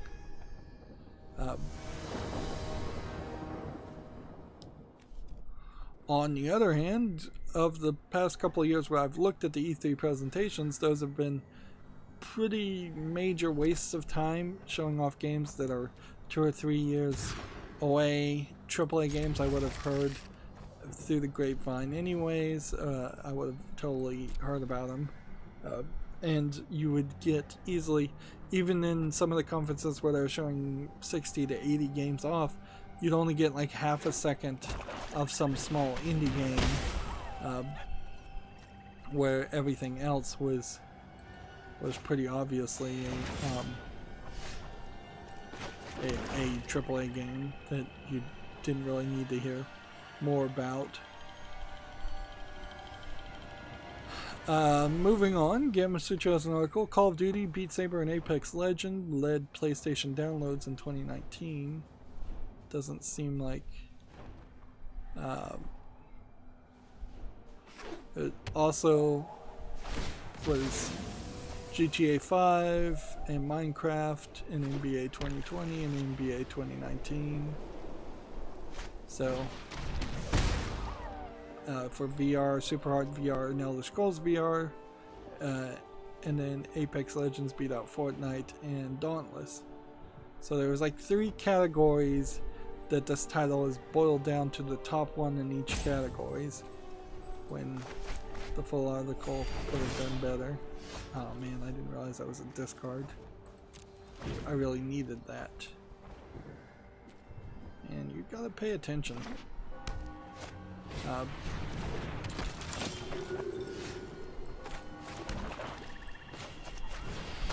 I will say, I think it's probably fair to say at this point that Hearthstone was a better game for me slightly, in the fact that I could ignore it and still know what I'm doing and not get tricked into actually accidentally discarding a card when I think I'm playing it. Like, and you could easily fix that. Just make me have to drag it to a side instead of clicking on it, or make me have to click an OK button, which I'd be fine with that also.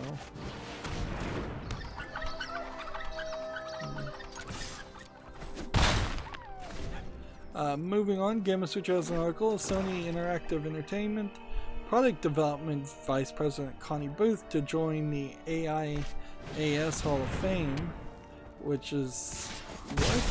I'm not sure. The American Independent Arts Studio, possibly? Let's see.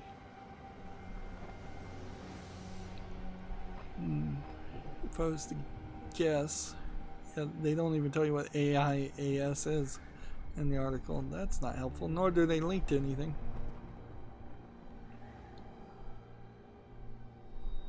Let's see. I don't think that means that she's leaving working for Sony, if she is still working for Sony, which she may or may not be. She'll be joining the ranks of Bonnie Ross, Todd Howard, Hideo Kojima, and many more. Which, so, yeah, that's kind of an inside industry type award type thing where, sure. Yeah, I've worked at some jobs where I probably deserve to win some more awards, and not just simplistic stupid things like employee or perfect attendance or something like that. But I never did. And they certainly don't really mean anything.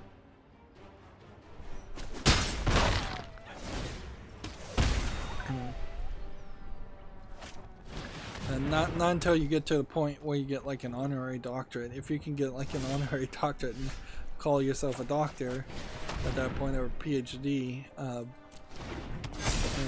pull some shenanigans there, you might be able to negotiate a better price, a better paycheck, but that's kind of it. Moving on, TechRaptor has an article.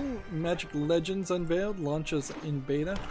It's kind of crazy that they're making yet another game when they really have failed to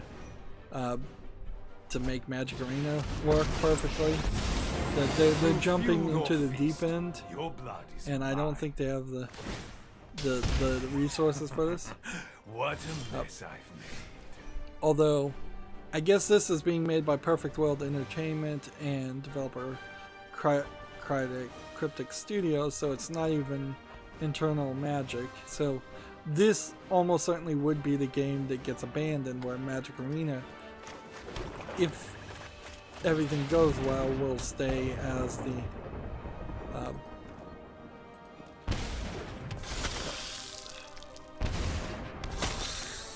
This is just gonna kill me. That's all this is gonna do. It's gonna just keep on killing me.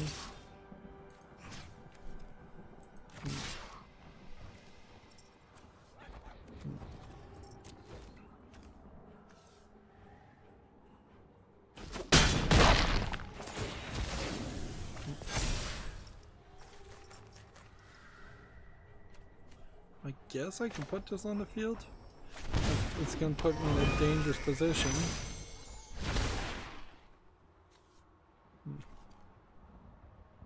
And I can't play this. Right.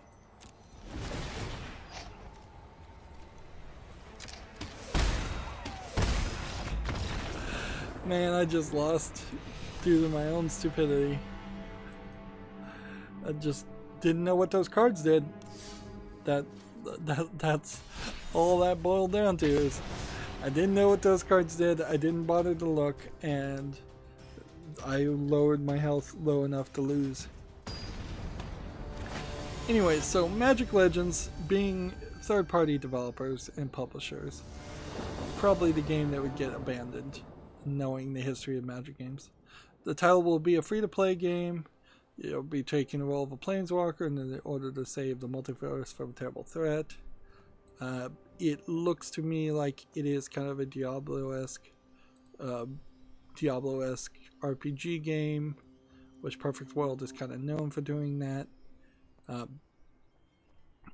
But I guess it also, if it's a MOBA, it's kind of a World of Warcraft type game. And it definitely is focusing on mobile. I would argue that this is probably not the type of game that you need to play in beta. And you'd probably ruin the experience for you if you did play it in beta. But if there are people out there playing World of Warcraft, that this might be something that pulls people away to play something different. Although, for me personally, it's like I don't care about World of Warcraft's lore any more than I care about Magic the Gathering's lore. So neither of those games sound particularly interesting to me. And yeah, there's a pretty decent chance I won't ever play Magic Legends. As a free-to-play MOBA, I might try it for like 5 minutes and that's it. Particularly if it's on my phone, I'm more willing to give it a brief experiment.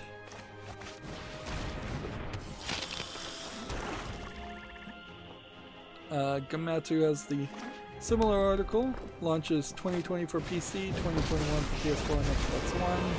Chandra, Is it not coming to mobile phones? Just let me burn. Don't worry, I brought company. So you'll cross various planes of the multiverse, which allows them to basically say they don't need to transition their levels and copy paste a bunch of other content from other games could easily be put in it. Also,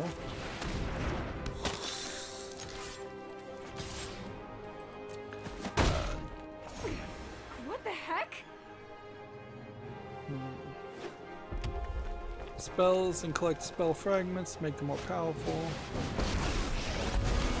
There's 2 classes so far that have been announced. You're going to need more than 2 classes for sure.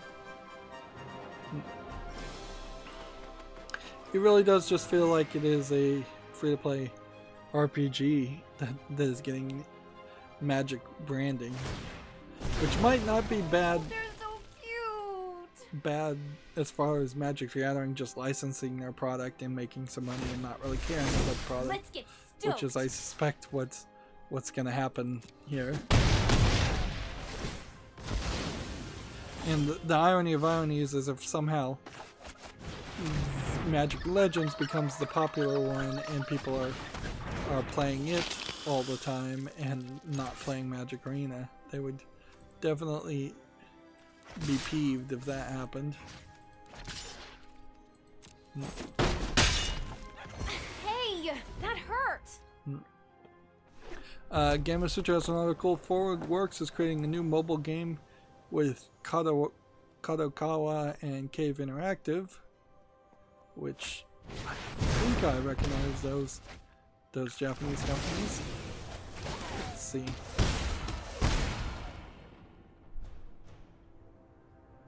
Forward Works made Wild Arms, Million Memories, Ark the Lad R, and No More Heroes Allowed.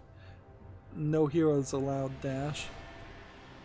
Cave Interactive worked on Don Don Pachi, Ibara, and Kitsu Kizuna Jigoku Taichi, which are very, very Japanese sounding games, so I would assume that this is a Japanese mobile game. Also,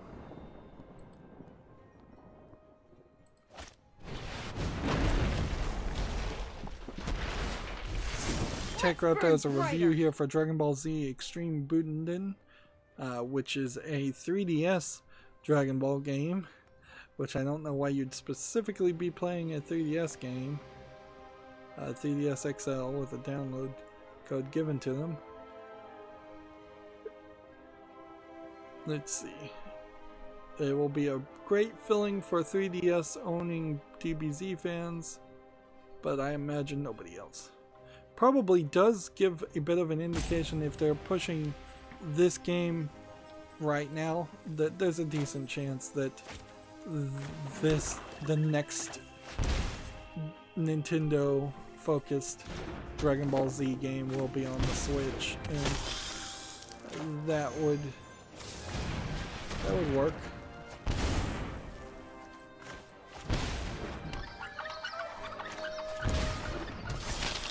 So how little life, how much little life do I want?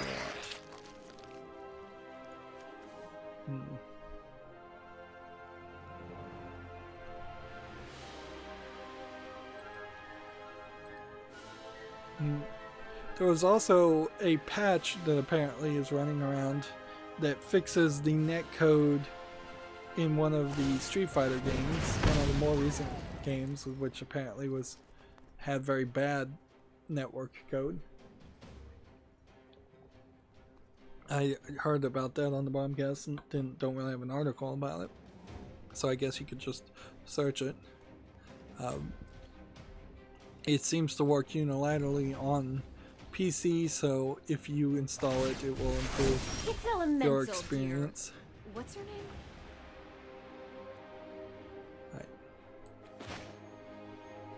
This,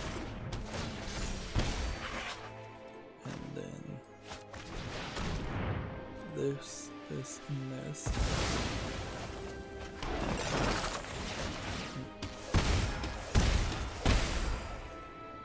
And then put this on the field. And then play this. And put that on the field.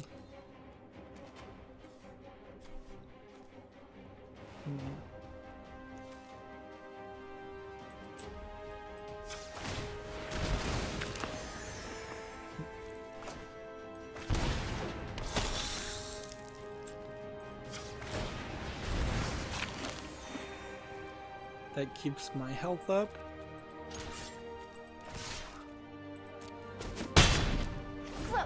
But you can't catch me. Next we have a game on Steam called Ravers, which looks like it's some kind of asset flip player versus player game. Yeah, it looks like kind of just a low effort MOBA. Online co-op, $9.99 English only. Nothing here visually interesting. In major part because it's all in snow and just a white background and a white ground does not look particularly interesting. Looks like it might be a tower defense game.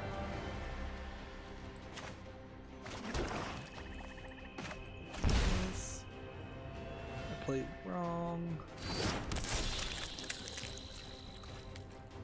If I had done this instead, I probably would have won. Yeah, but I think I may still have this. Because we attack with this, and then this, and then this. I probably could have won had I played this and then gotten one more thing on the field. Would that have really worked? Yeah. No, doesn't seem like it.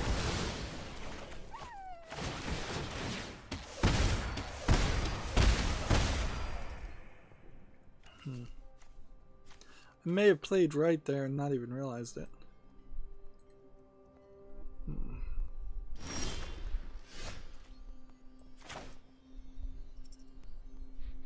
Let's see. Just tap this guy, and then next, all attack. Anyway, get at least one freaking victory today. Yeah, you still kind of want 10 victories. You still get rewards. You still get experience. There's a possibility if I got 14 more victories today and just spent all day playing, I could get one more uncommon card. And it's not like an uncommon card is so worthless that makes it's not worth it. It really isn't worth it, but it's sort of worth it if you have nothing better to do with your time. Moving on, we have a game on Steam called MCAS Simulator, which I can only assume is like a simulator of running a airport or being an air traffic control person. It really looks like it's a bunch of asset flip things though, and it doesn't look particularly well visually polished. $11.99. The irony here is maybe this is exactly how the interface of being in charge of a airport looks, but that kind of doesn't matter to anybody. You would definitely want a better interface, even if it is a fictional made-up interface. I'm sure the airports would like a better interface themselves.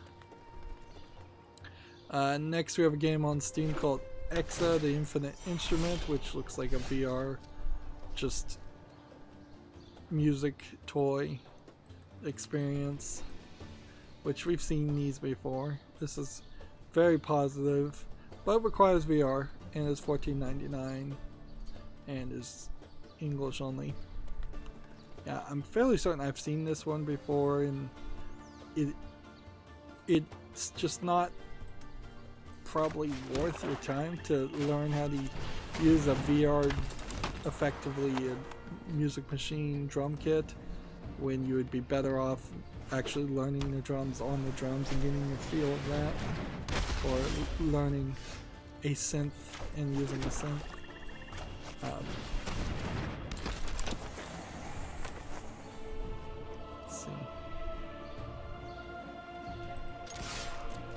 Let's see if he decides to block. TechRaptor has an article here. BioShock Nintendo Switch Collection rated in Taiwan, which, okay.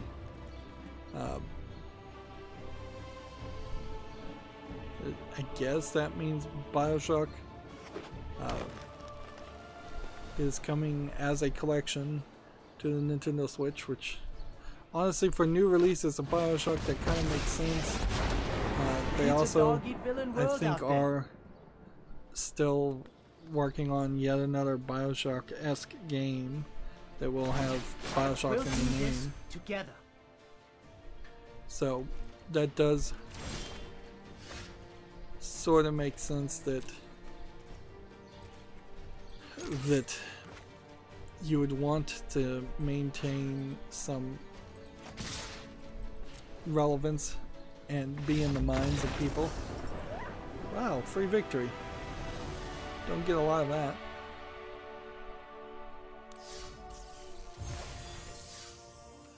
But it also would be kind of insane and kind of silly to go back and play BioShock on the Switch. Think about how those Joy-Con controls must work. Like, they must just work like a regular game with no pointing and no waggling. And if they don't work that way, and there is some kind of weird, possibly even better interface on BioShock, that would be really, really crazy. Like, if it made the game easier, that would be weird. If it made the game harder, that would be weird. If it makes the game different, it's going to be weird. And I'm not sure how many adults that should be playing BioShock really would want to play it on the Switch, if they even have a Switch. Like, I wouldn't. I'd much prefer to just play it on PC, even knowing that maybe the PC version has some problems. Which I'm not sure it did have problems or not. I've already covered BioShock 2. BioShock 1, 2, and Infinite. Game Switch has an article. Xbox is still planning to attend the E3 2020, which they own the stadium next door to where E3 happens. They have the naming rights to it, so of course they're going to have an event there, as it making it kind of an official extension of E3. And honestly, it just makes sense as a way of competing that that it would kind of make sense to just have just be there, just to be different from what Sony is doing. But in all fairness, I guess you can make the same argument. Sony not going there is a way to be different from what Microsoft is doing, because neither one of them want to compete that much. I guess that's the idea there. Now, something weird is happening at this point. Gazillionaire, which we've already talked about at least twice, and it's already on my follow list, has once again shown up on what's on Steam. It's $14.99. It's English only full audio. This is a very old strategy market trading sim that honestly was probably impossible. So either this person is pulling some shenanigans to get it listed and delisted, or they are just changing the price all the time or something. I have no idea. That price is ridiculously expensive though, at $14.99. That is really, really expensive. And I would be willing to own that game and show it off for about 5 minutes, but I really wouldn't be willing to put any more energy into it other than that, because it is definitely a game that I was playing when I was much younger and would be obsessive and try to beat games, a lot of which mini games are not beatable, not programmed well enough that you can beat them. They're just not fair or possible to win at. And I feel like Gazillionaire is probably a great example of that. Either that, or I was just so bad at trading that that I didn't know all the secrets, or didn't play right. But having already had that experience with it and been frustrated with it, I really would only spotlight it for like 30 minutes and then give up on it. All the while saying that it's a game not really worth playing, probably.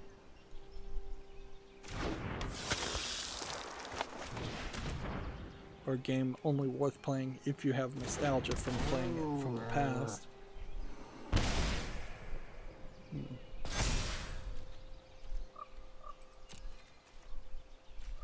TechCrafter has an article here. Ministry of Broadcast brings Orwellian reality TV to Steam on January 20th. January 2020. Not 20th. This looks like a pixel graphics adventure game platformer more than what I was expecting. Interesting. Well, we'll see. maybe that'll be something interesting. We have about, I'd say, 15 more articles, and then we'll be done for the day.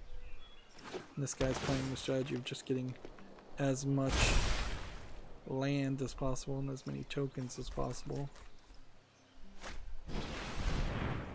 Which my Bolus Citadel strategy might still work here. We've got enough mana if we can get these two on the field and just not be eviscerated. So if I leave him alone and he leaves me alone, I might be able to pull this off. So playing one of those. Definitely play that first. Play that. And then no attacks. TechRaptor has an article here. Updated. Rainbow Six Siege Year 5 Season Pass has reportedly been leaked. Let's see what the update is. Let's see. The Season Pass have been confirmed in a comment on a subreddit. Okay. I don't particularly care about Rainbow Six Siege, so I'm just going to say if you're interested in this Season Pass 5 information, go seek it yourself. Honestly, I am surprised anybody's still playing that game.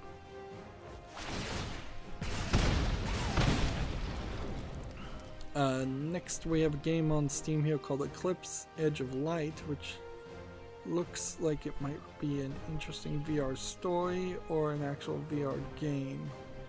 I kind of feel like it's probably more of a story. They say it's a puzzle space game, so there must actually be some gameplay here. But it's VR, it's $14.99, and it supports a bunch of languages. I'm going to put this on the follow list. It's been a long time since I've actually put a VR game on the follow list, and honestly I probably should get rid of some of the other things on the follow list instead. But yeah, I guess there's still an occasionally good follow list game, VR games coming out on some rare occasions. Fewer and fewer occasions for sure. Let's see. Open Critic has an article here. Square Enix has delayed Final Fantasy VII Remake a little and Marvel Avengers a lot. Although the Final Fantasy Remake is probably going to get delayed quite a bit, and the Marvel Avengers game is probably getting delayed to line up with a Marvel movie. If it is starring the Miss Marvel character, not Captain Marvel, then that character very well may show up in a future Marvel movie. It would almost make sense to get Captain Marvel as a character introduced and shown off in the universe to then, after that movie failed, just kind of ignore that she exists and have Miss Marvel character, Camilla Khan I believe is her real name, come in and be the new Marvel named character. You could even do a brief handing off of the torch scene as Captain Marvel flies off into space and is never seen again. Moving on, we have a game on Steam here that looks like CGA graphics. Trantor the Last Stormtrooper. Like, I don't know if this really was a CGA game or if it's just designed to look like one. Otherwise, though, it kind of doesn't look particularly interesting. It almost seems like it is a Star Wars parody. It is from Mirrorsoft, so I wouldn't be surprised if this actually is just a really old game. $4.54 discounted, English only. And Mirrorsoft is the publisher of, or Throwback Entertainment now. They do publish old games of lesser quality. Or at least that seems to be this chick.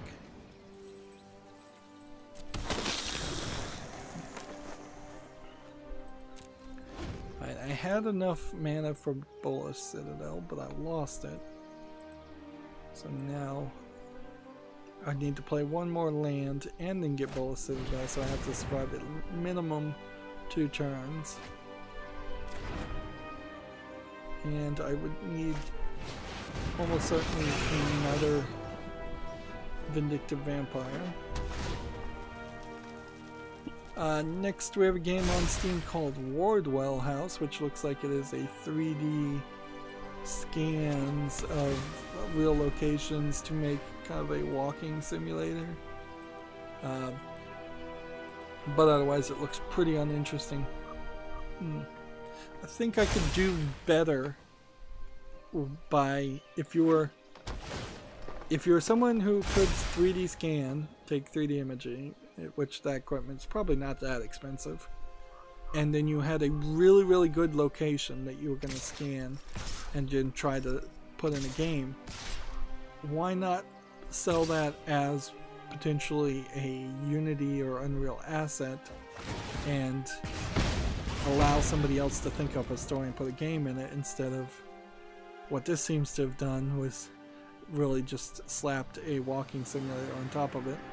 And the game is free too, so you're really not making any money. Well, am I gonna lose if I don't block? Let's block that. Let's block that. Let's block that.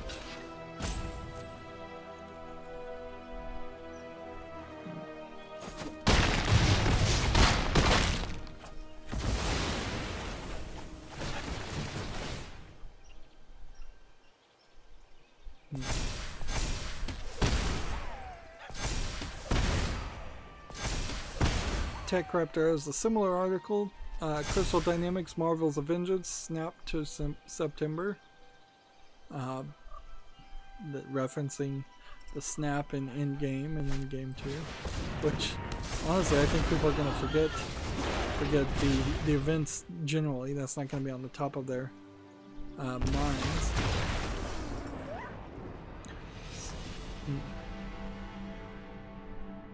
What is on my mind right now is just terrible. Having a terrible day as far as victories go. The hardcore players are out, and I'm not even playing ranked, so it's not a great excuse. Gematsu has an article here. The Coma 2 Vicious Sisters for PC launches January 28th. It first launched in early access in November of 2019.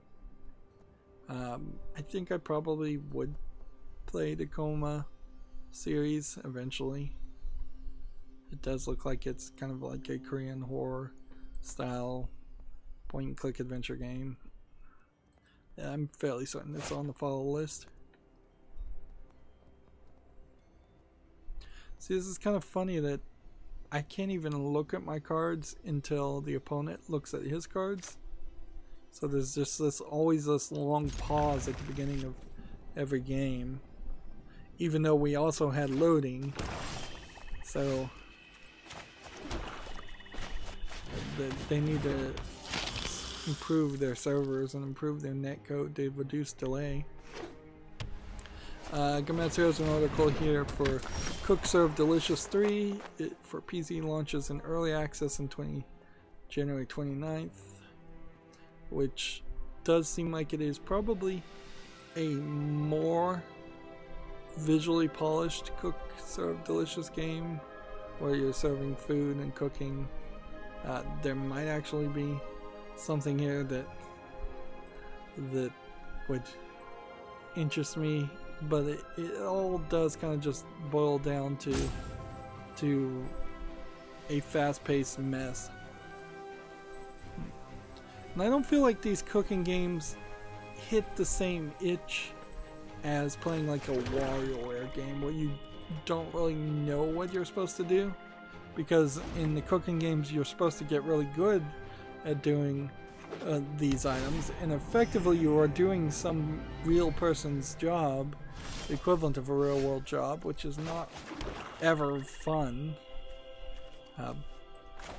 So yeah, I don't see myself playing Cook Serve Delicious 3 any more than I'd want to play any of the previous ones.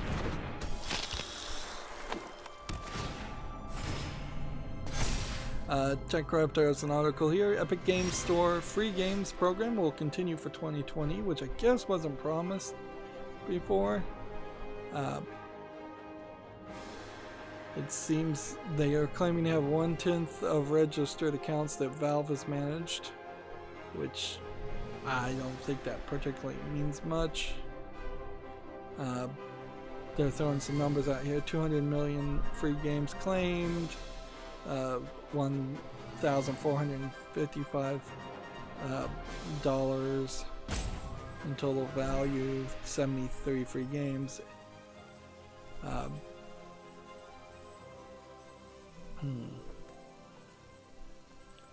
But also, I think you could probably say that the free games are going to be very different as they keep going forward.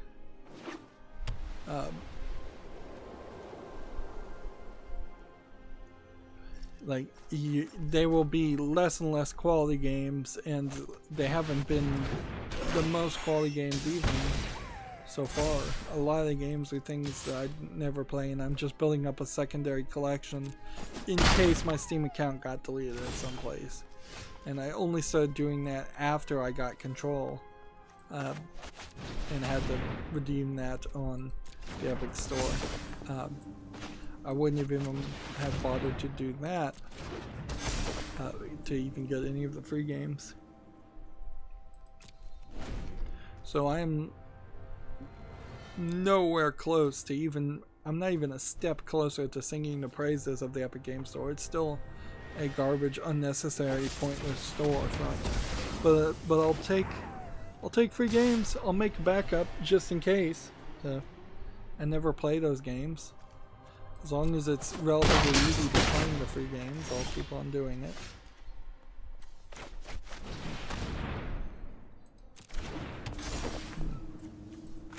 Beggars can't be choosers, is the old saying.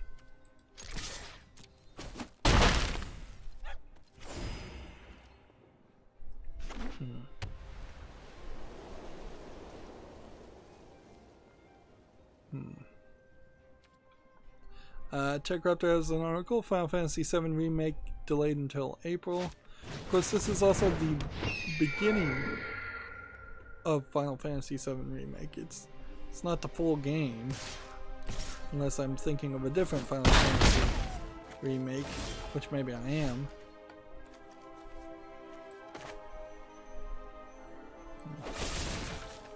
I'm doomed.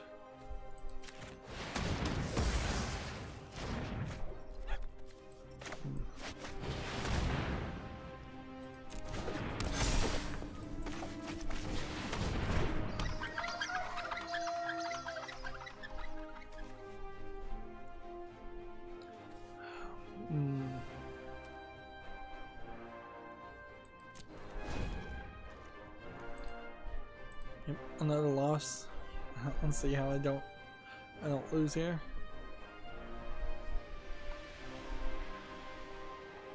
Here we have a game on Steam called Bunny Park, which looks like a simulation gardening game for kids.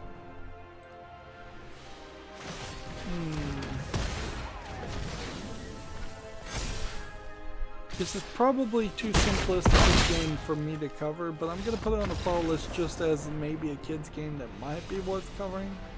You can see it's pretty positively received so far. It's $3.99 discounted, it's English only. So yeah. Bunny Park might be something.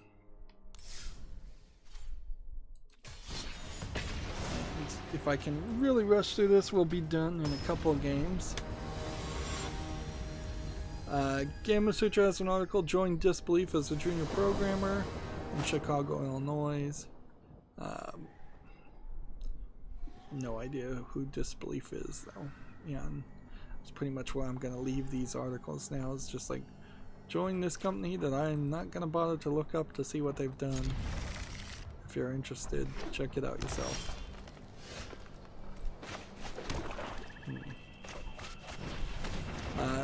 TechRaptor has an article here, Legends of Runeterra Open Beta starts January 2020.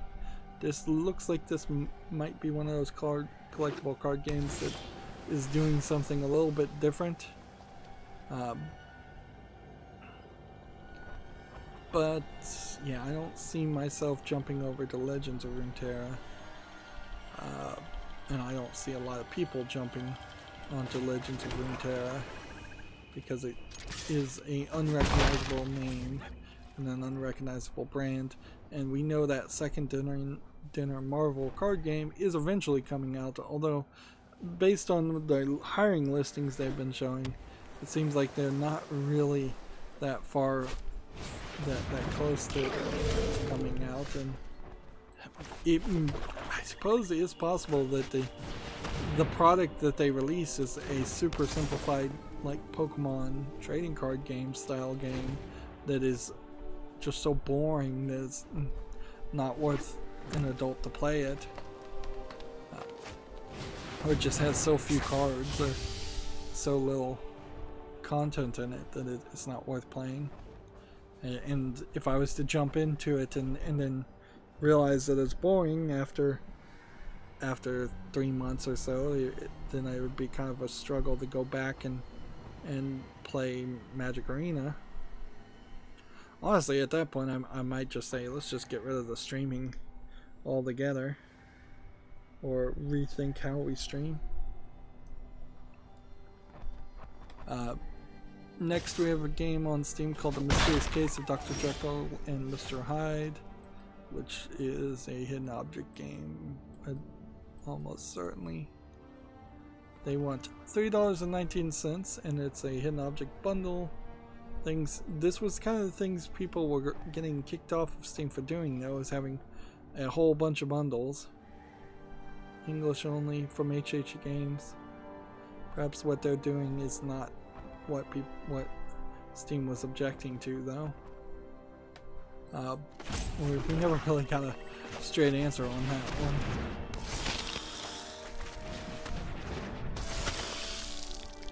Right, 1, 1, 4. We need a 1, 2, 3.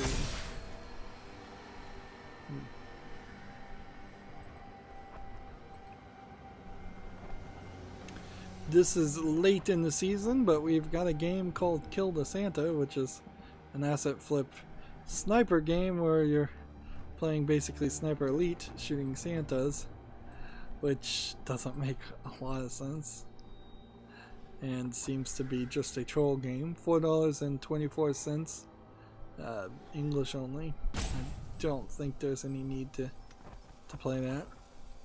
Like, I don't think that would get me too many views, and probably might even get me in trouble with YouTube if I tried to cover a game by that name alone on Steam or on YouTube.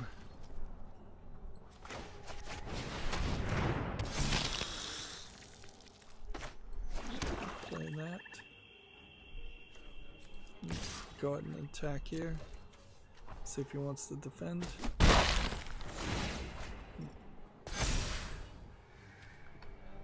Let's see. Next, we have a game called Musashi versus Cthulhu. I'm fairly sure that's how you pronounce that, Musashi. Seems to be a hack and slash button game. Might be one of those games where you stand in the middle and then monsters just always attack you left and right. There was a Stickman game, very similar to that. This is $3.99, bunch of language supported. Yep. Would I want to play another game like that, though? I don't think I really would. This doesn't look like there's much of a game other than that. Just standing in one place and hacking slash zombies. It's basically a clicker from the looks of it. Do I want to block? No block.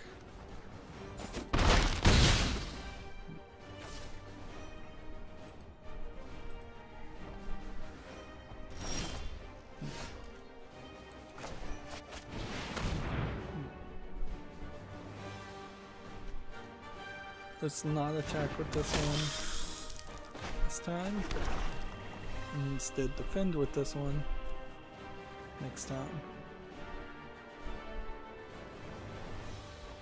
What's the odds of him defending if I attacked with that? Probably too high. Honestly, if I could just get Bola Citadel on the field.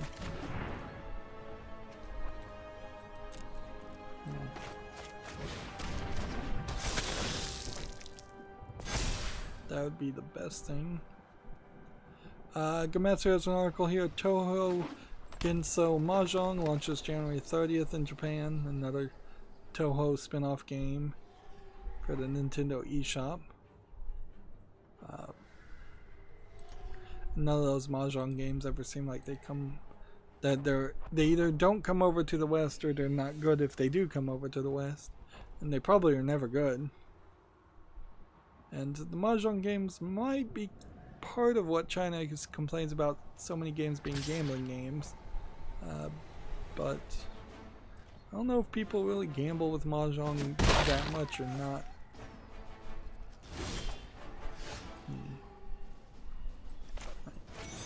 Draw a card. Need Bola Citadel. I desperately need Bola Citadel. Come on.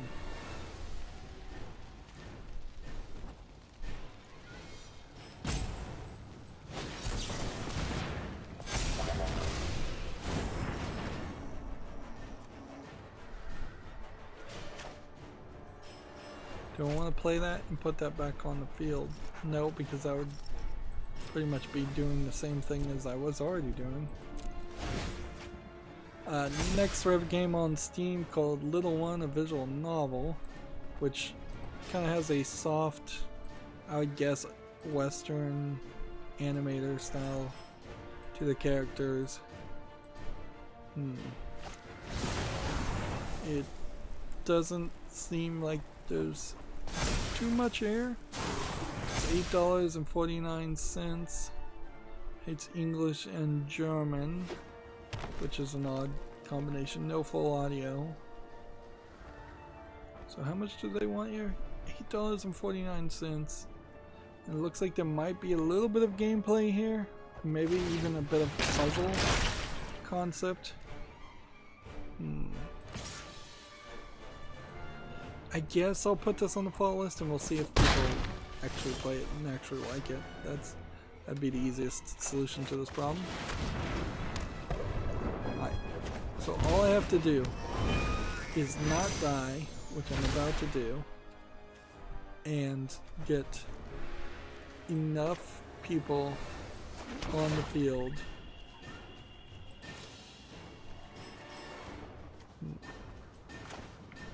before I don't die.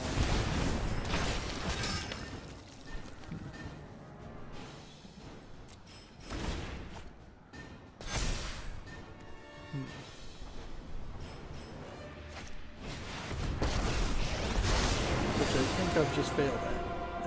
I think he'll just attack and I'll lose. But I think he was gonna attack and I was gonna lose anyways.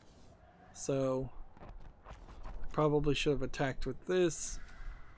And then that would have given me 2 more health. And then he still would have attacked and I would have lost.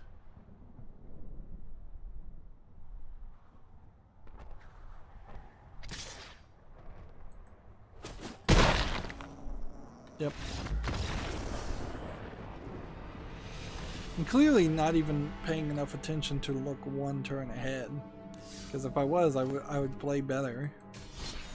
just by default, I would play better if I was looking at my health at the end of each turn, at the beginning of each turn, and making sure I'm in the right position I want to be in. Yep.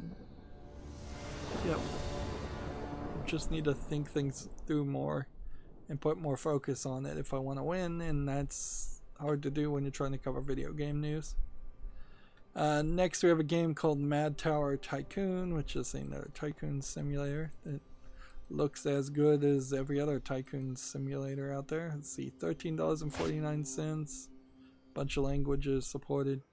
Just not the style of game I want to play though, so I'm not going to bother to put it on the follow list. I can't imagine them doing anything to the tower simulator style of games to make me interested.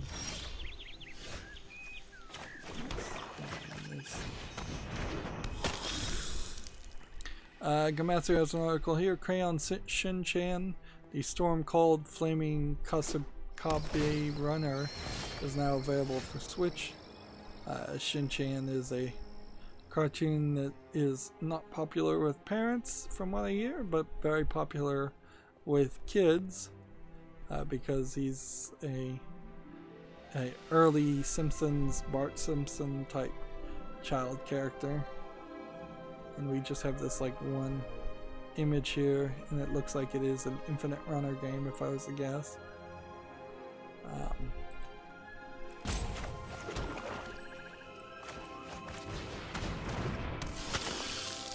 I suspect that this game will not be coming to the West. It was previously available on iOS and Android games, I imagine only in Japan, and now it's coming to the Switch. So play this, and then we play this, and then we attack with everything. Next we have a game on Steam called Angry Food, which looks like a match 3 game. It's not even zoomed in well enough. It's just a lot of border for no reason. That's a bad gameplay design, UI design. $13.99, way too expensive. English only. And they're comparing it to Baba's You, which that comparison is not accurate.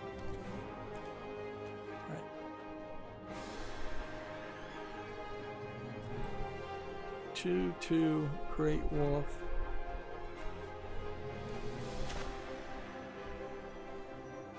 Or black. Let's just wait.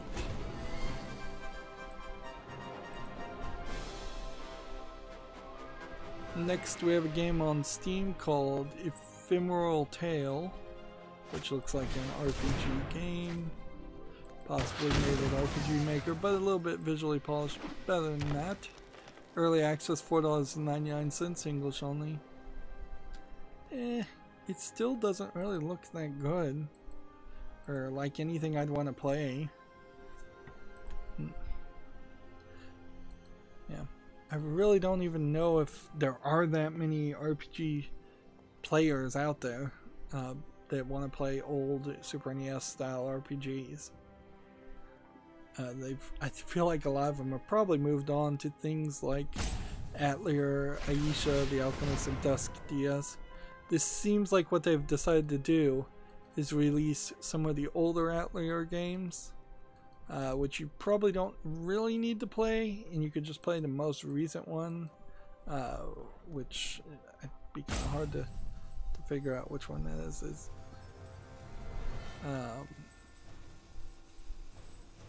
These are probably DS games. I'll put them on the follow list, but they're asking quite a lot, $35.99, and it's only Japanese full audio. So you kind of have to be a super fan of the series, and I'm a newcomer to the series at best. All right. Got nothing better I can do, so I'll put this on the field.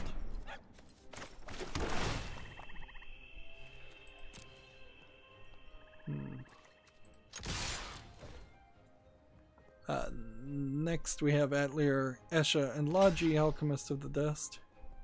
It seems like the Atelier series is always an RPG series where you end up becoming alchemists and running kind of an alchemist shop while also going out on adventures to get parts of the elements to sell.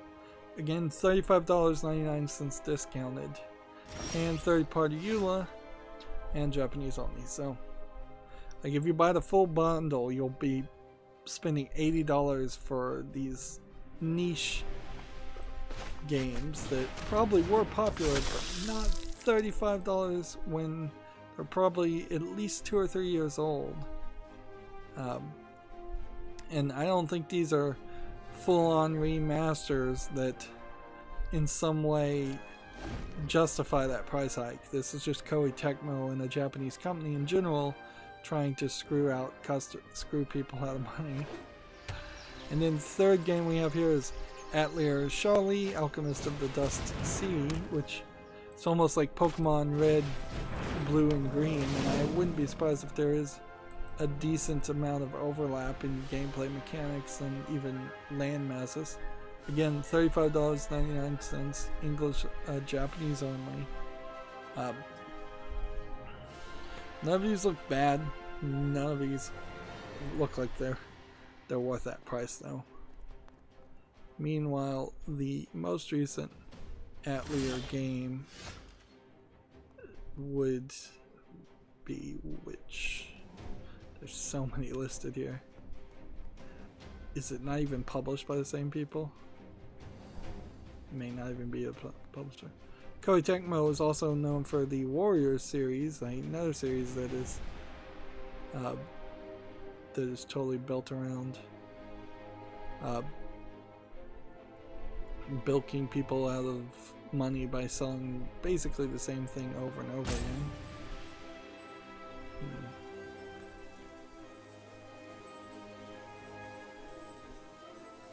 Here we go.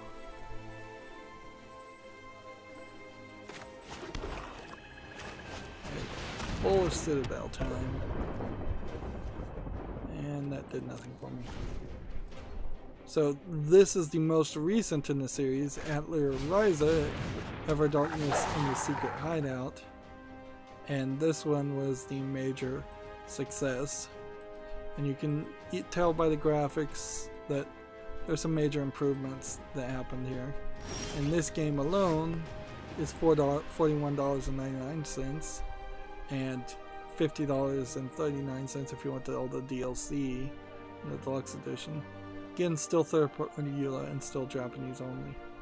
But this is a much better price for a much more modern game. A game made for consoles and not just a mobile 3DS. Oh man, I played wrong there. I totally played wrong there. We can start by doing that and seeing what happens. And honestly, they probably will make a new Atelier game next year. And that one, if it's as good as Atelier Ryza, probably would be justifiable to just jump to that one.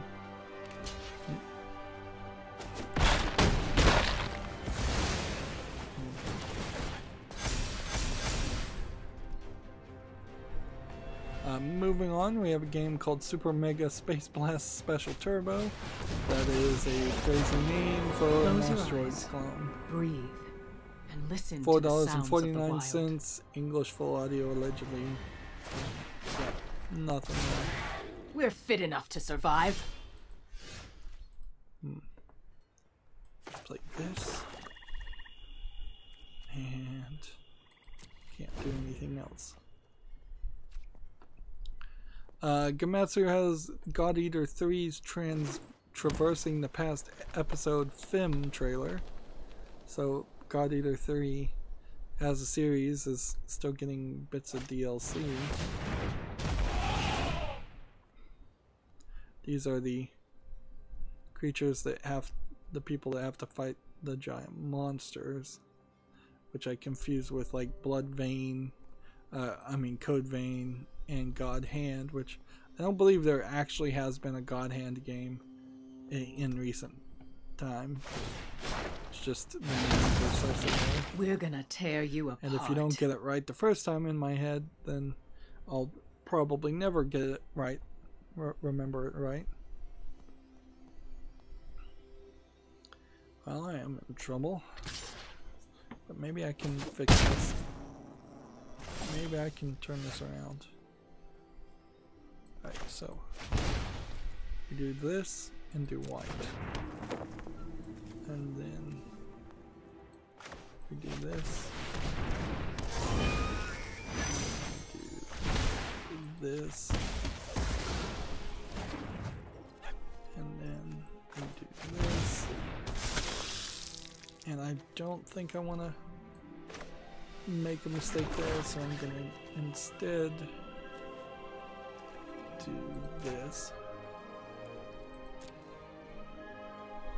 Put that on the board. And then I'm going to bring back another person in the graveyard.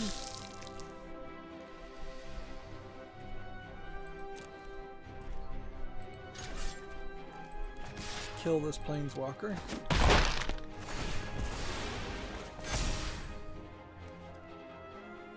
How many do I need more? 7. I have C. Yep. Right now I have 5, 6, 7, 8. I would need 2 more, and this would cost me 6 health to get to 2 more.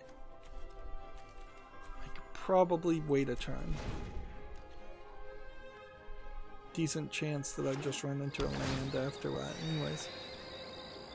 Next we have a game on Steam called Nova 1492, which looks like maybe it's a real-time strategy game. Looks like it might have been some old game, but it's not recognizable. They say it's early access, so it's gotta be a brand new game. It's free to play. It's Korean full audio, so this has to just be kind of a low-effort Korean game, which you don't say low-effort. I don't say low-effort Korean games very often.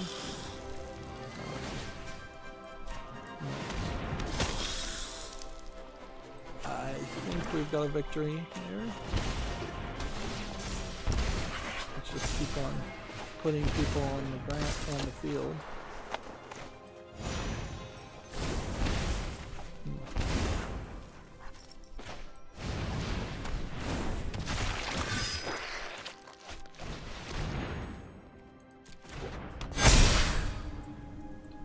Okay, we've got it.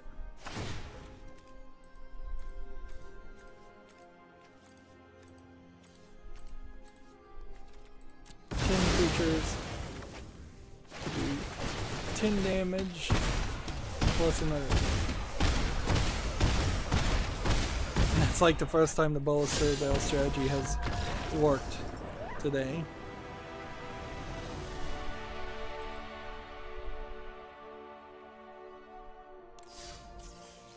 Yeah, I think we'll go one more game and that'll probably be it for the stream. Let's see. Gamatsu has an article here. Genshin Impact adds a Switch version and a Of the Land Amidst Monoliths area trailer. It had previously been announced for PS4, PC, smartphones, and that it's a top article. I did not. I feel like I've heard of Genshin Impact. Didn't realize it looked like this. So I'm a little iffy even on showing this. It's a Switch game, so it's gotta be kid friendly, right? That's how that works.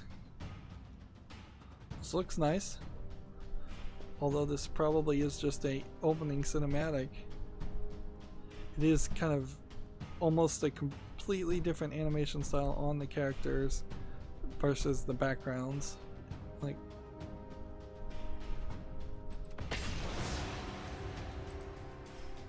got to click the play button.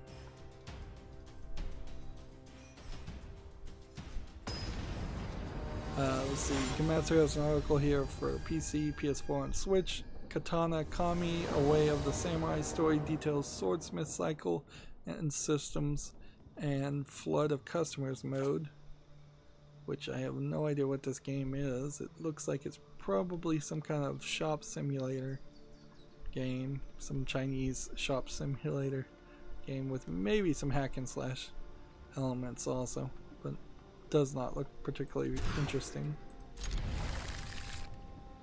And I haven't heard anything about it before.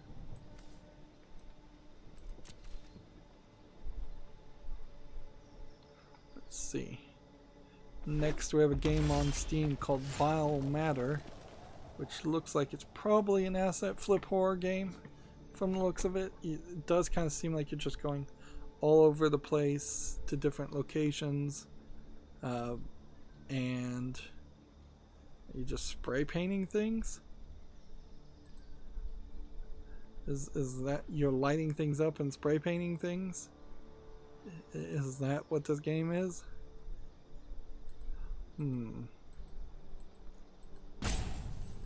Yeah, this just looks like asset flips. $4.99 English only. I'm not gonna bother to put it on the file list. I guess I've finally figured out how to be particularly cruel to a lot of these games and just not bother with them, because so many of these are so bad, and it's pretty obvious to just judge a book by the cover and you'll be fine. Let's see, next we have a game on Steam that's just a bunch of Asian characters. Looks like it might be a simplistic Chinese kids visual novel. Looks like they're telling the Little Red Robin Hood story with the boy there being the wolf ears. English not supported, free to play, Chinese only. Doesn't look terrible for a free to play, I guess, Chinese version of Little Red Riding Hood. Let's see.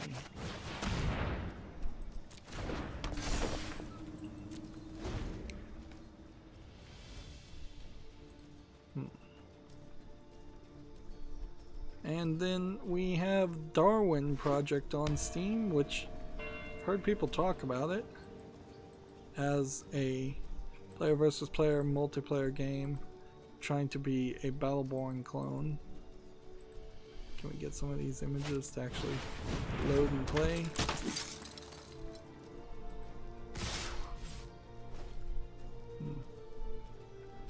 Yeah, here's an image. There's an image. There's an image. People in like orange jumpsuits running around, kind of like a Fortnite style game. It's free to play. It's online PvP. It has in-app purchases. Is it gonna beat Fortnite? Probably not, if I was to guess, but we'll see.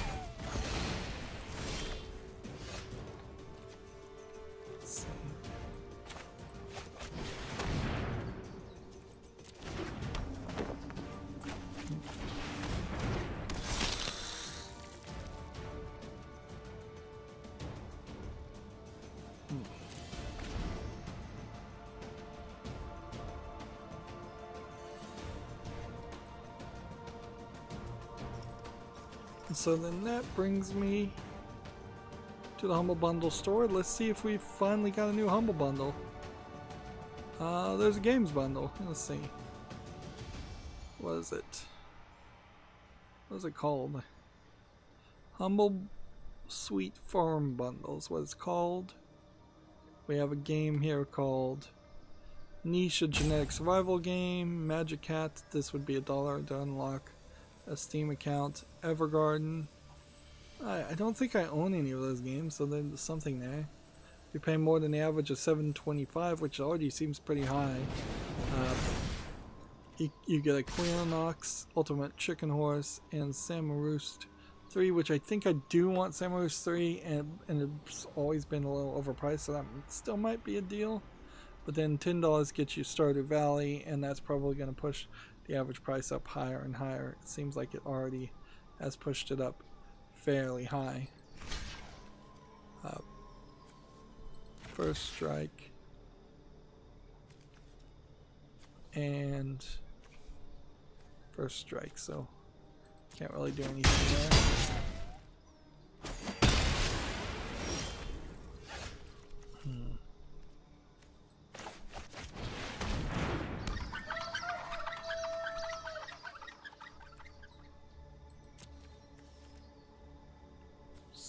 what do we want to do?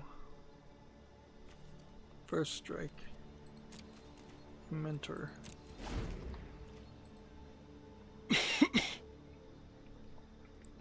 Yeah, I probably should not wear out my voice today.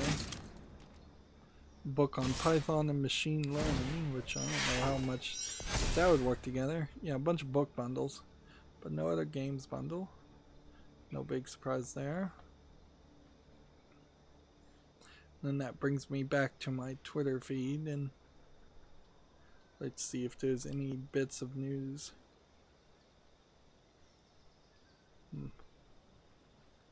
Apparently Magic the Gathering Arena is having issues affecting the pre-orders of Theros. The HTC has taken $200 off the Vive Pro price tag permanently.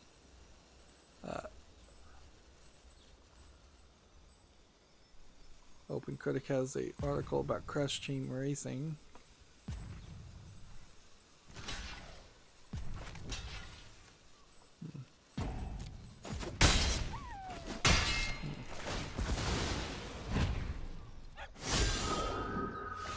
Alright, let's do this. We already talked about Mobius Final Fantasy being shut down. Apparently all of those Atelier games have been bundled into a trilogy deluxe pack that's on the Switch, so that seems to be where they're really interested in getting some sales.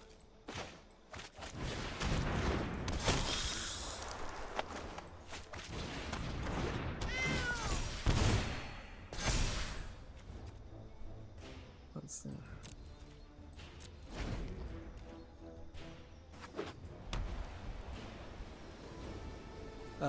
There's a report that the Valve Index headset sold out globally as the Half-Life Alyx nears launch, so nobody can get it. Which, if Half-Life Alyx is coming out that soon, I didn't think it was coming out that soon. It's probably not that big of a game or that long of a game, particularly being a VR game. That would make sense.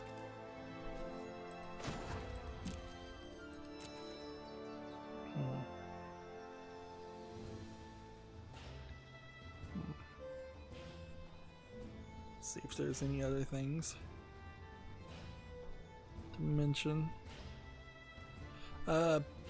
Patrick Stewart has nothing to do with video games, but boy does his voice sound terrible. I don't know how you can have him be the actor in Picard. It sounds like his voice is totally worn out at this point. And it's sad, certainly, but he is an old person.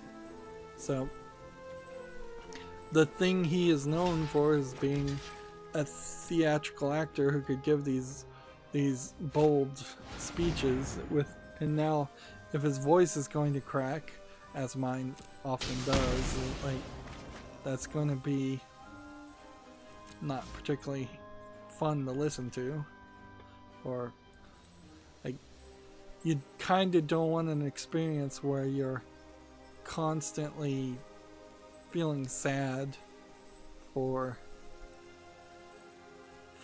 the person that's talking.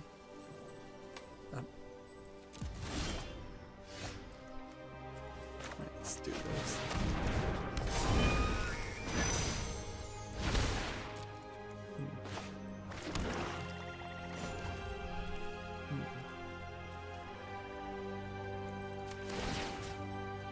One counter. That's all I can do.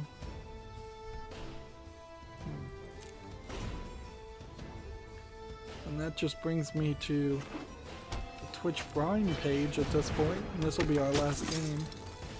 Let's just see if there's actually some Magic the Gathering pack or something that I've failed to claim.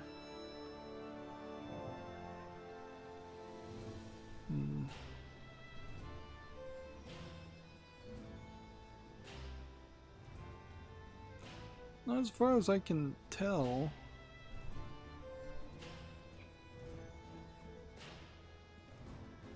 so I really think that probably is just an advertisement. He stole my guy? Seriously?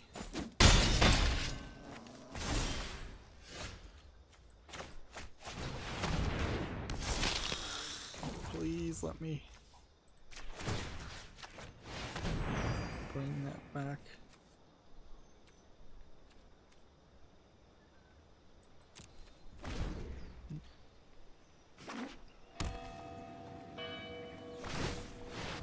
Seems like Borderlands 3 with the Twitch Prime is going to release throughout the course of an entire year a significant number of Steam keys, shift keys type things, but it doesn't seem like they're gonna really do anything else. Or do anything big. Yeah, I'm looking at the Twitch Prime stuff and there's nothing there. No more Magic Arena. Yeah, I already collected it. That's what I thought I had done. I'm bringing back this character first. Then put a 1/1 counter on that character to keep it alive. And then just attack with everything else.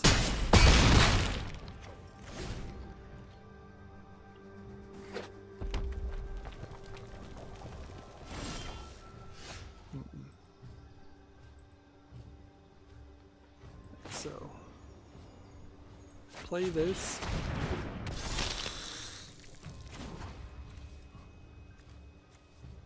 Gain 5 life.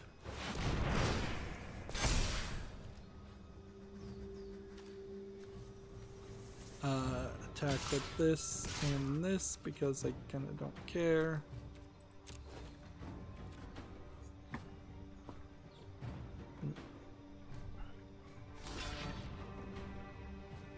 Yeah, for Wednesday it's probably as slow as it normally is. So we just covered all the news, and unfortunately we're really bad on the victories today.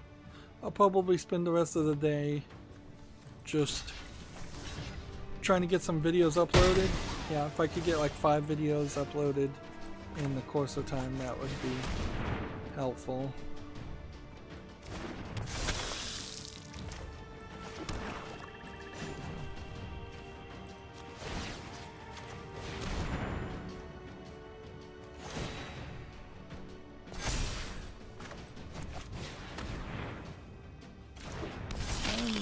Yes, we've got a victory here. There's no way he's gonna block all that.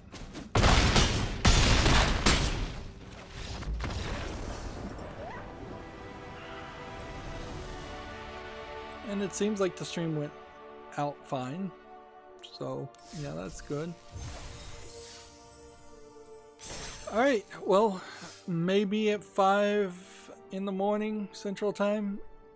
Maybe at 6. It probably would behoove me not to try at 5 and see if the servers are actually working. I wouldn't be surprised if none of the servers and nothing works and it takes them several hours to upload and then actually get the new expansion out. But yeah, tomorrow we'll be opening 50 packs. Probably not doing this, but maybe there will be something new in its place, because there are several, at least 2 major events here that would be disappearing. I'm kind of expecting new artwork and new ads and maybe just kind of a major improvement in general.